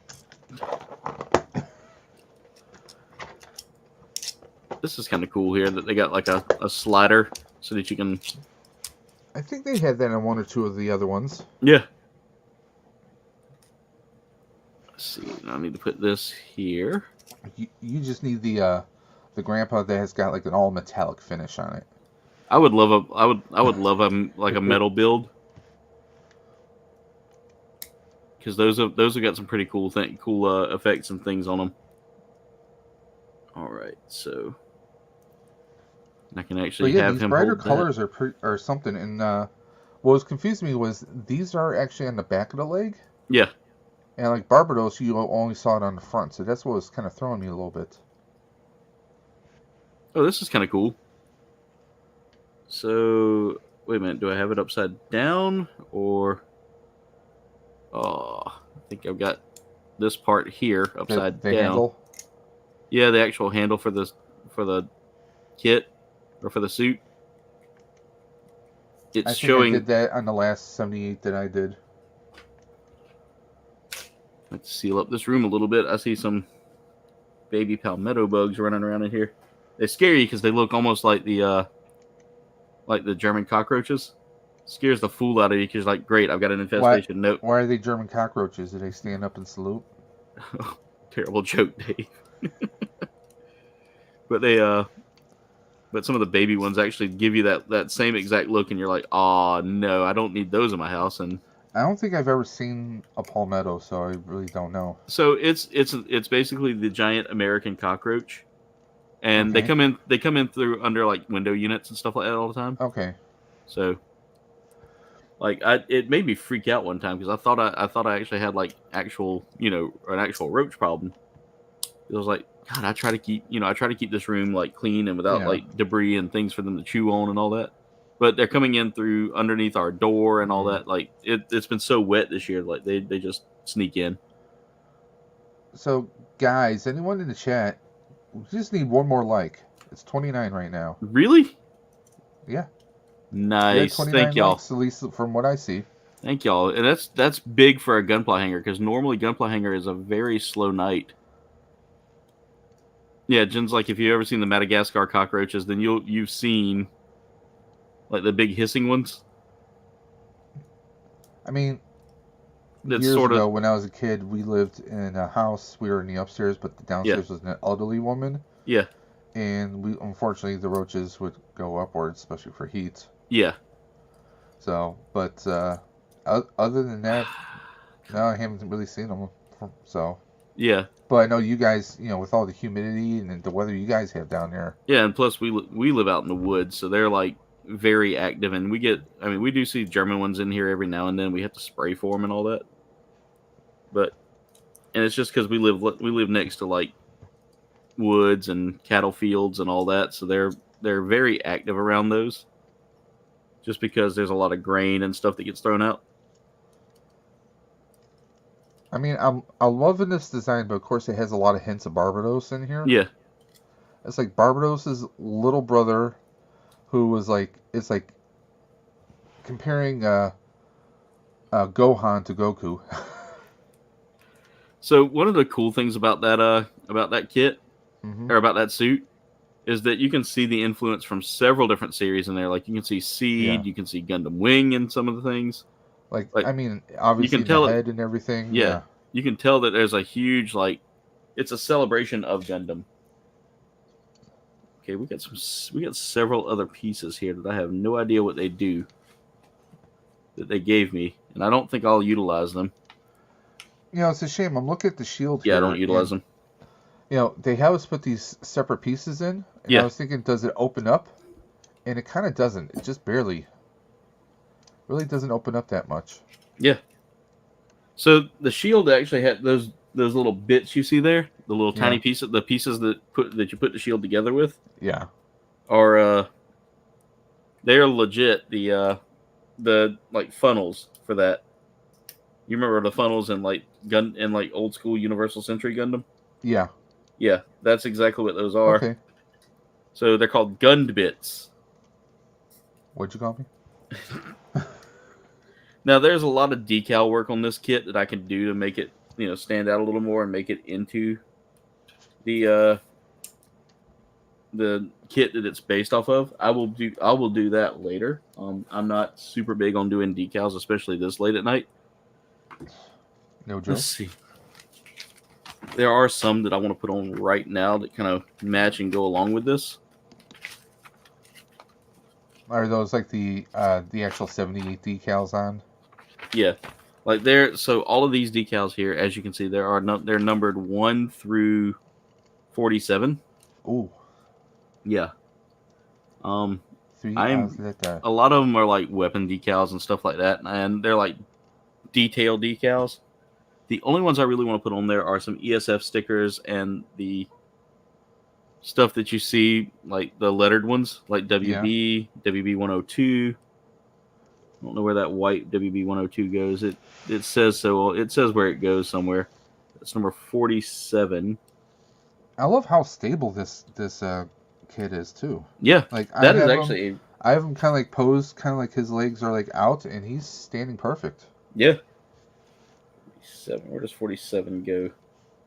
That goes on the shield. So that's the difference with the Cucuruz Doan Island. Cucuruz Doan Island kit. Are these water slide? These are water slide decals. Yep. I was looking at them. I was like, man, that should be easy. Another time. Yep, that's definitely not something I want to tackle today, because they are water slide decals. So yeah, you do get water slide decals with this kit. That is something I'm not tackling now. That can go in there. But really, really a good kit. We do get a couple of things here that I want to show off, and I'm going to show those off pretty quickly. We get the beam saber with the beam effect. I really do think that's really cool. We do have the shoulder cannon, which can replace one of these right here. Now, it makes it hard to put that on the shield, so I'm going to take the shield out of the backpack. I was trying to, and it took the whole backpack connector off. And we can put that on one of the wrists here. Oh, come on. Everything's sliding around and moving around, so it's making it hard to like do anything. So we can... Why is that not going in place?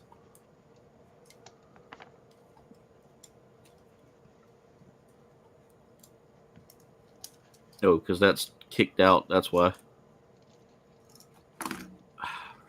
It's so hard to handle this thing. Handle these kits sometimes.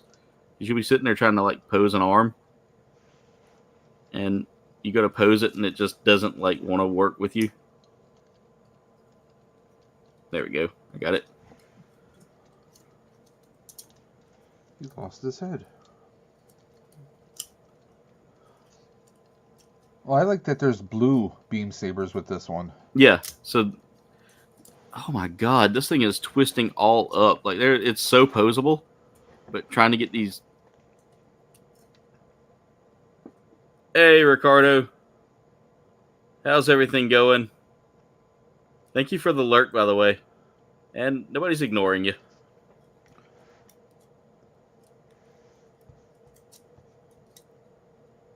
Hey, Ricardo, hope you're doing good.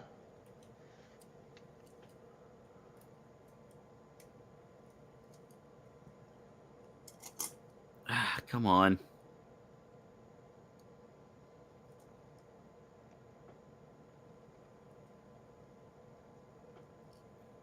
So there we go. And I can turn the wrist in this thing. The wrist is really stiff on that, which is good because I don't like that like super flimsy wrist that you can get with it sometimes. Like sometimes the wrist joints just, if the moment you turn them a certain way, they'll just fall right out. Yeah. The only thing I gotta say is this is a little loose, but that's okay. If I can get this to work for me without, so that's kind of a bummer right there for me, and I think that's just normal wear and tear on it, but it's a little bit like flimsy right there.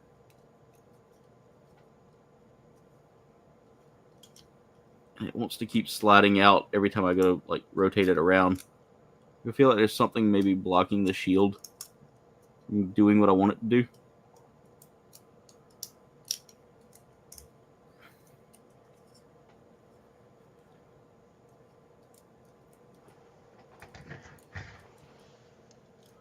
There. I can throw the shield on his back though.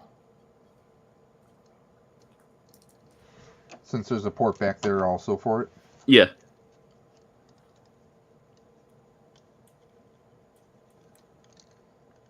And another cool thing too with the beam effect for the saber. Yeah. Is you do get the. Yeah, I do that a lot. Whenever I get focused on something, it makes it a lot harder to like really see what's going on in the chat. So I do apologize if it seems like I'm ignoring y'all, because I'm not.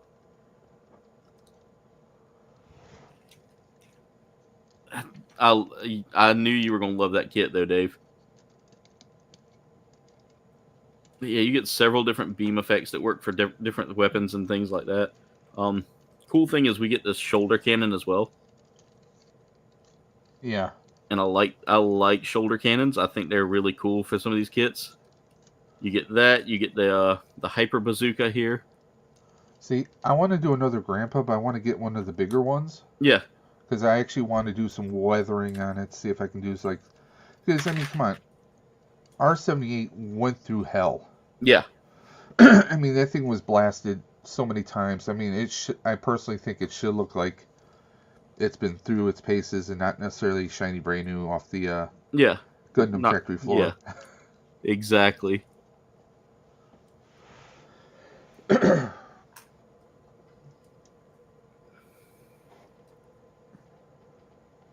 Marcus dropping a dab party. Let's go.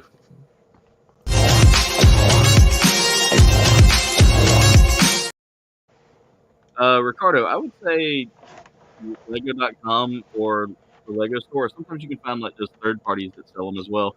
Actually, well, the Lego stores, if you go to the back of the stores, they usually have a like whole wall where you can get pieces, or you can even ask the employees there. Yeah. It'd be like, hey, if you have a picture of the piece you're looking for, you can let them know. But I know usually on the back of the instruction manuals for different kits, you have like the part numbers. Yeah. And I know you can order them through through Lego.com as well. Because my wife is a big Lego person. I mean, we were at the Lego store in New Jersey, and she had to buy a bunch of stuff while we were there. So yeah. But we'll say this: if you're a Lego person, sign up for their VIP program. It doesn't cost anything. You earn points when you buy Lego kits and sets. Yeah. And sometimes if you order something or you buy something, you also get like free holiday sets and little perks like that every now and again. Yeah. So one of the cool things about this kit is the posability with this compared to like the older kit. Because I'm looking at the arms here, and there is so much more so much more posability here. Like I can pose that arm holding that rifle, any which way I want it to, even to the point of holding it like across the chest a little bit. So as y'all see here, this is a really well done kit. Joint wise, it's got some great mobility on the joints as well. Some great posability there. Knee joints look great too. They actually fold a little bit, so it gives you a lot more bendability. Waist and hip line are very tight. I don't feel like it's about to fall apart. It's not It's not super loose at all. Aside from that, just falling off. But then again, I don't think that's going in all the way. The head actually has a lot of posability compared to like the older kits. Does the head feel like it's loose at all? No, head's super tight on there. The 'Cause, neck is This super head came tight. off a couple times already. Yeah, that one, a little clear fingernail polish on that ball joint will do a wonder there. But seriously, that's But the now only that thing I don't did this one, I think I'll probably have to get a few more from that series. I'm telling you, one of the best ones, one of the ones I like is the Ferroct. Spelled like Faroct or Ferroct with a PH, but it's a really good looking kit. Again, not a super tall kit either, but the RX-78 was never really a tall suit. At 18 meters, that seems tall, but when you start looking at some of the bigger suits out there, they become super big. But guys, this was a fun build. I'll have to say that. The only thing I'm a little disappointed in is those were water slide decals. I was expecting them to be like just the clear back decals, but I don't do water slides just because I tend to struggle with like the timing on them. And I mean, maybe if I figure it out, I might figure it out this weekend and start throwing some water slides on it. But they're mostly just markings that aren't really necessary for making it look like. They definitely got some funky names for some of these kits from that series. Yeah. There's the Zowart, there's the Ferroct, there's the... I haven't found that one yet. But I did see a full mechanics.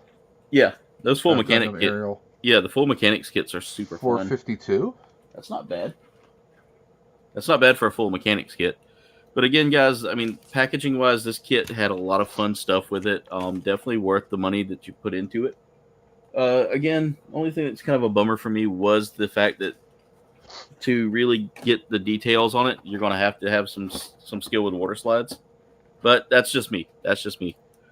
Well, I'm not a water slide fan either. I'm not. I struggle with water slides, but I need to learn how to do them because, I mean, most kits nowadays are, most of the more advanced kits have water slides added in with them. But, here you go, Dave. I'll show you this one real quick. This is the Gundam Ferroct before we go. You pull that out of the packaging there. Is it spelled like Ferrat? It's F-H or P-H-A-R-A-C-T. And this is it right here. See if it'll focus on it. It's got these huge shoulders. But oh wow. Come on, the camera's just not wanting to focus because there's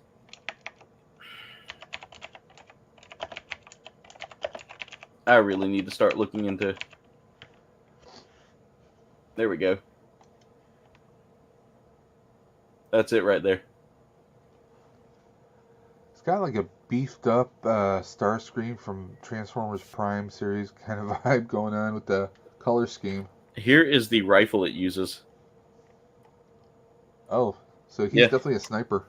Yeah, and it goes with the traditional beam saber as well, like that green. Which pink is usually traditional, so seeing the green on there, but it has like little gun bits that you can remove from it as well. That allow for and it was kind of funny because like the whole time in this series, like Gundams are banned. Amazon's got it for $24. Which one? This kit? It looks like it says Ferroc. Yeah. Bandai Spirits HG 144. Yeah. That's the kit right there. It's a really good, really clean kit. I enjoyed building it. But yeah, so definitely worth picking up, Dave. I would recommend it because I enjoyed this series of kits. And it looks like what is this? Let me see if I can pronounce this. Michaelis. Oh, the Michaelis. Yeah, it kind of has, it's kind of giving me Frieza vibes. Yeah, that one was really cool to look at. I think I have that one in my backlog, as a matter of fact. It's currently on sale for $19. Get it, pick it up. It's well worth it. That's actually a great deal on it too. But ladies and gentlemen, with that being said, that's gonna be it for tonight's stream. I want to thank y'all for tuning in tonight. Before we go tonight, I want to thank Mirage and Dave for popping on and being great guests tonight, as always, in the hangar. Pilots of the hangar for life, guys. But Walt, yeah, there's so many amazing pilots in this community that have helped me kind of get back into the hobby and really fall in love with the hobby even more.